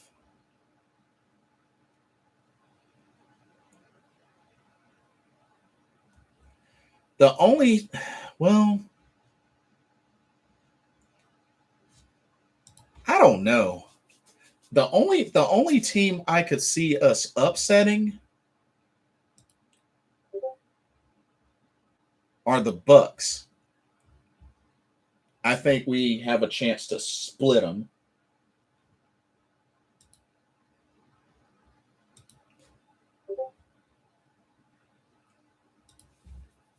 I just feel like the Cardinals and the Bills are just wait. Well, I don't know. Like it's so hard to say. But I feel like out of between the Bills, the Cardinals, and the Bucks I can see it. I could see us splitting, possibly splitting. Uh yes, Washington Dolphins are horrible. They are doable with a solid run game. Okay. Saints are our best chance, in my opinion, just because we smoked earlier this year. I mean, yeah, shut Alvin Kamara down. Sure did. Bills defense is way too much for us. Yeah, agreed. We did beat the Cards last year, so you never know. Oh yeah, Bills will smoke us two touchdowns or more. To be fair, the Cardinals are a much better team this season. They're a much better team this season. Like, I mean, looking at that roster, those weapons on offense, shoot, a triple threat, or actually a quadruple threat. Zach Ertz, Christian Kirk, AJ Green, DeAndre Hopkins, like, and they got James Conner. Yeah, they're a much better team this year. I mean, even with no JJ Watt, I mean, they still got a killer defense as well.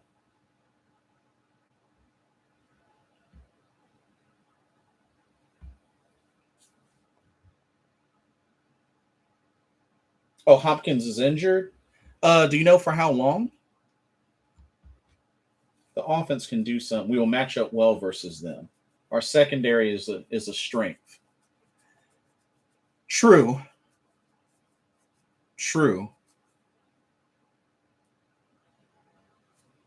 And you also gotta spy Kyler Murray because the dude can run. That's one thing Kyler Murray did do on us a bunch, despite us beating them.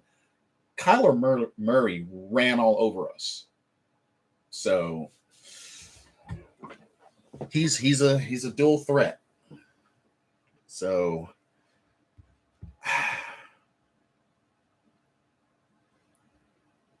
because I mean their only loss was to the Packers, and that was only by 3 points, and they were driving and just Murray threw the interception in the end zone. That was it. But yeah, the Cardinals are scary. I mean, it's arguable which is scary, the Bucks or the Cardinals. I mean, I know the Bucks are coming in Super Bowl champs, but whew.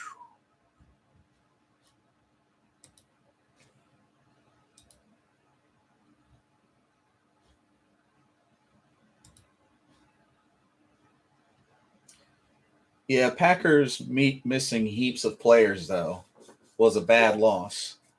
Well, I mean, even in the midst of that, they are 7-1. So did the heap of players well, I don't know. It was a close game. It was definitely a very close game. I just don't know how much of a negative effect it was because of the fact that they're still 7-1. So, which that's an intense battle. That's an intense battle. But yeah. And then the Bills, well, you know what? Let me take a look at the Bills. Let me take a look at the Bills. Because the thing that scares me about the Bills is they play well at home. They play very well at home. And we actually haven't beaten the Bills in a long while. But like, Josh Allen, scary. Takes care of the football. 17 touchdowns, 3 picks. That dude takes care of the football. Shoot.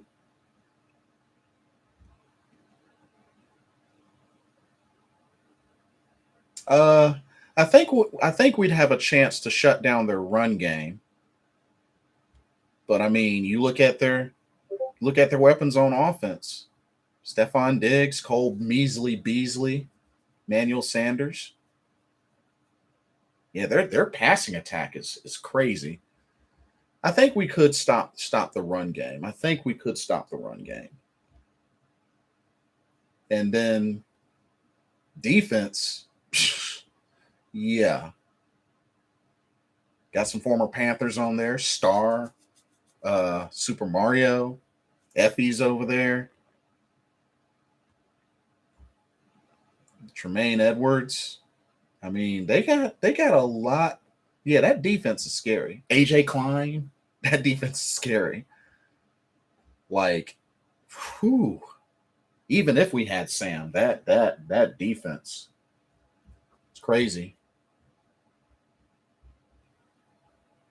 And then let's not count out Josh Allen. He can run a little something. He got 269 yards and 3 rushing touchdowns. So hey, Josh Allen can be a little scary too.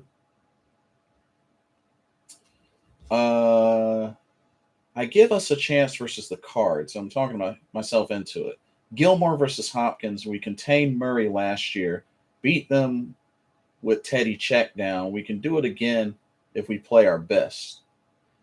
Josh Allen's a star. Yes, he is. Great secondary. Josh Allen's their best runner. Trey White. Yeah, that's a good point. Jordan Poyer. I mean, yeah, they definitely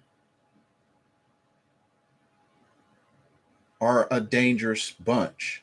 As a matter of fact, Jordan Poyer has 3 interceptions. Yeah, actually, dang, the team has 11 interceptions. Jesus. Yeah. They got 11 interceptions on the team. 11. That's a lot so far this season. Now I'm even more curious. So back to the Cardinals for a second. Back to the Cardinals for a second.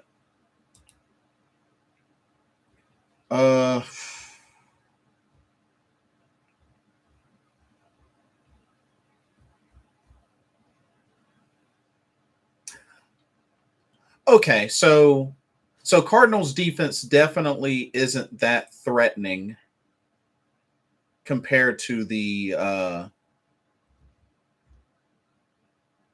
well, Cardinals have 20 sacks.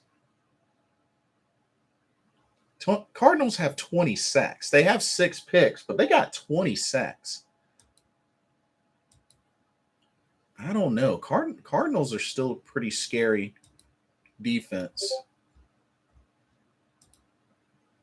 But, oh, man.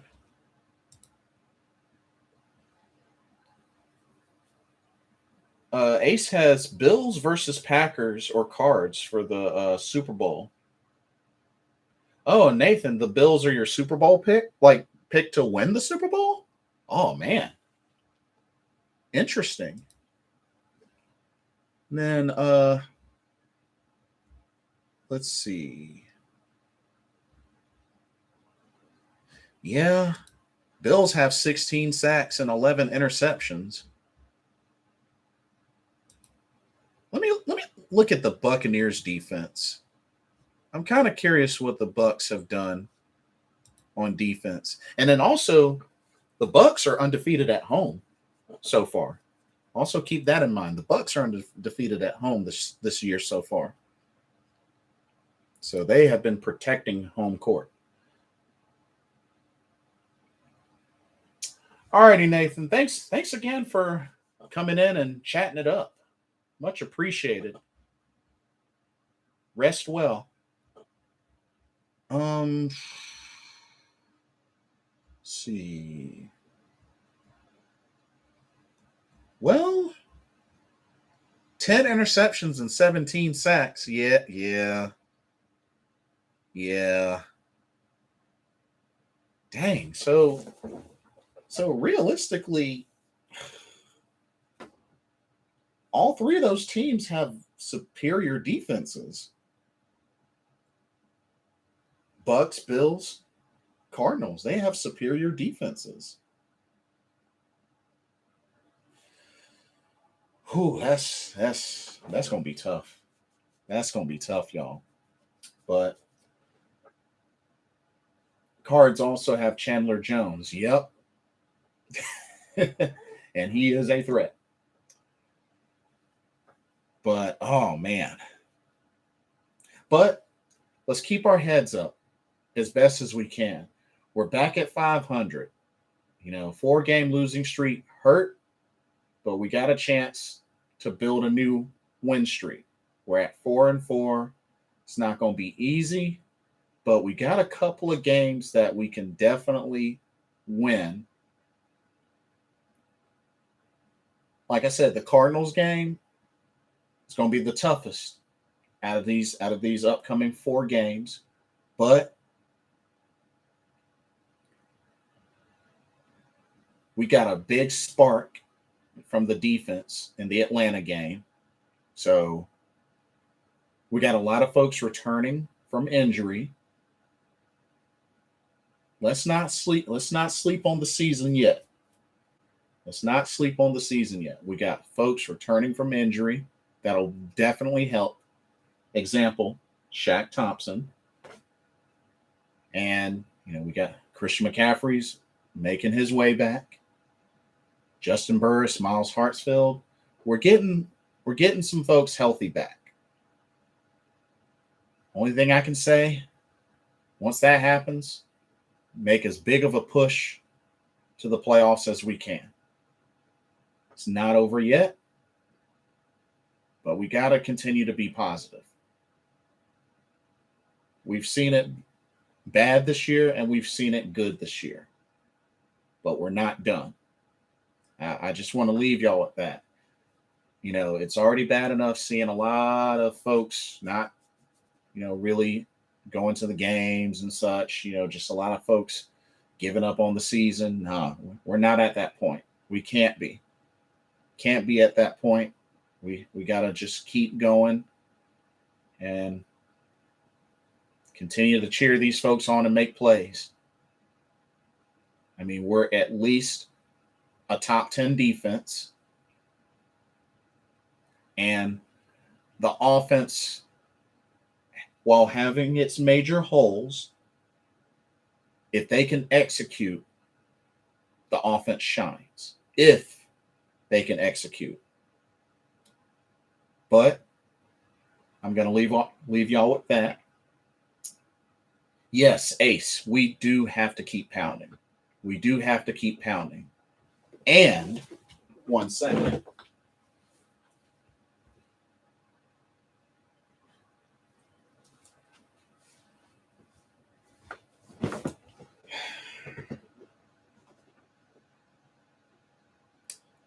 I don't think it's over for this man yet.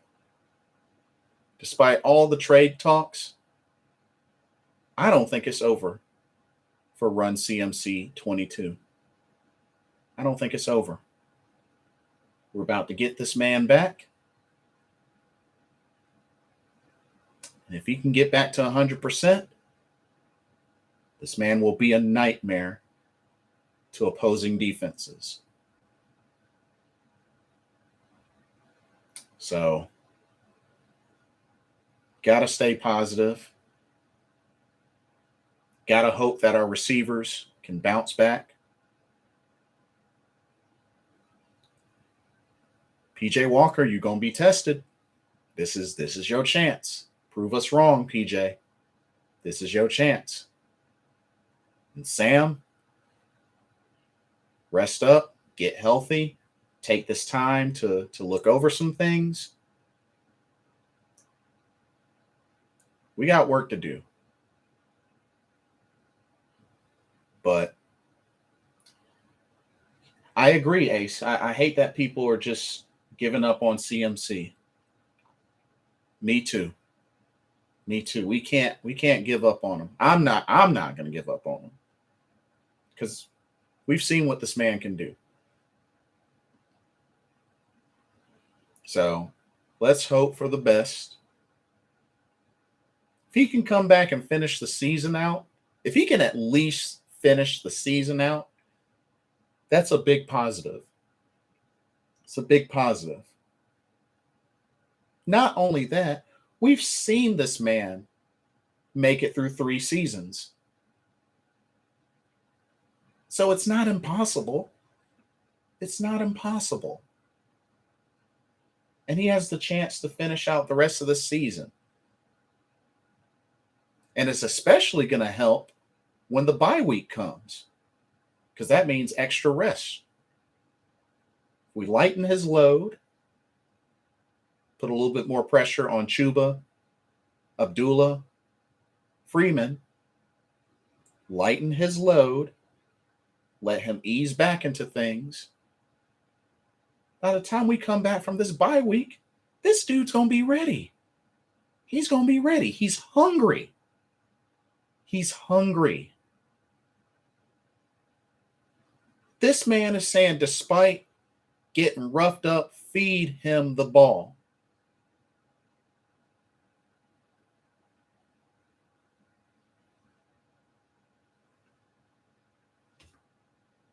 He wants to be fed.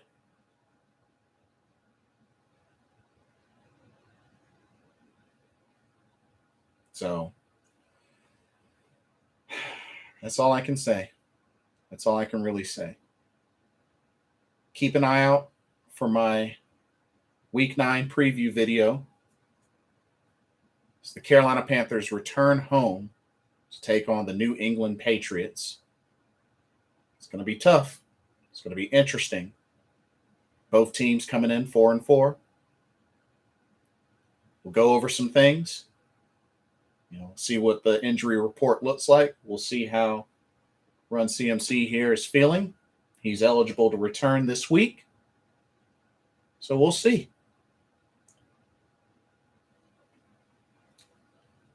All right, Ace. Thank you so much for coming through and for chatting with me. Always appreciate it. And everybody else for even watching.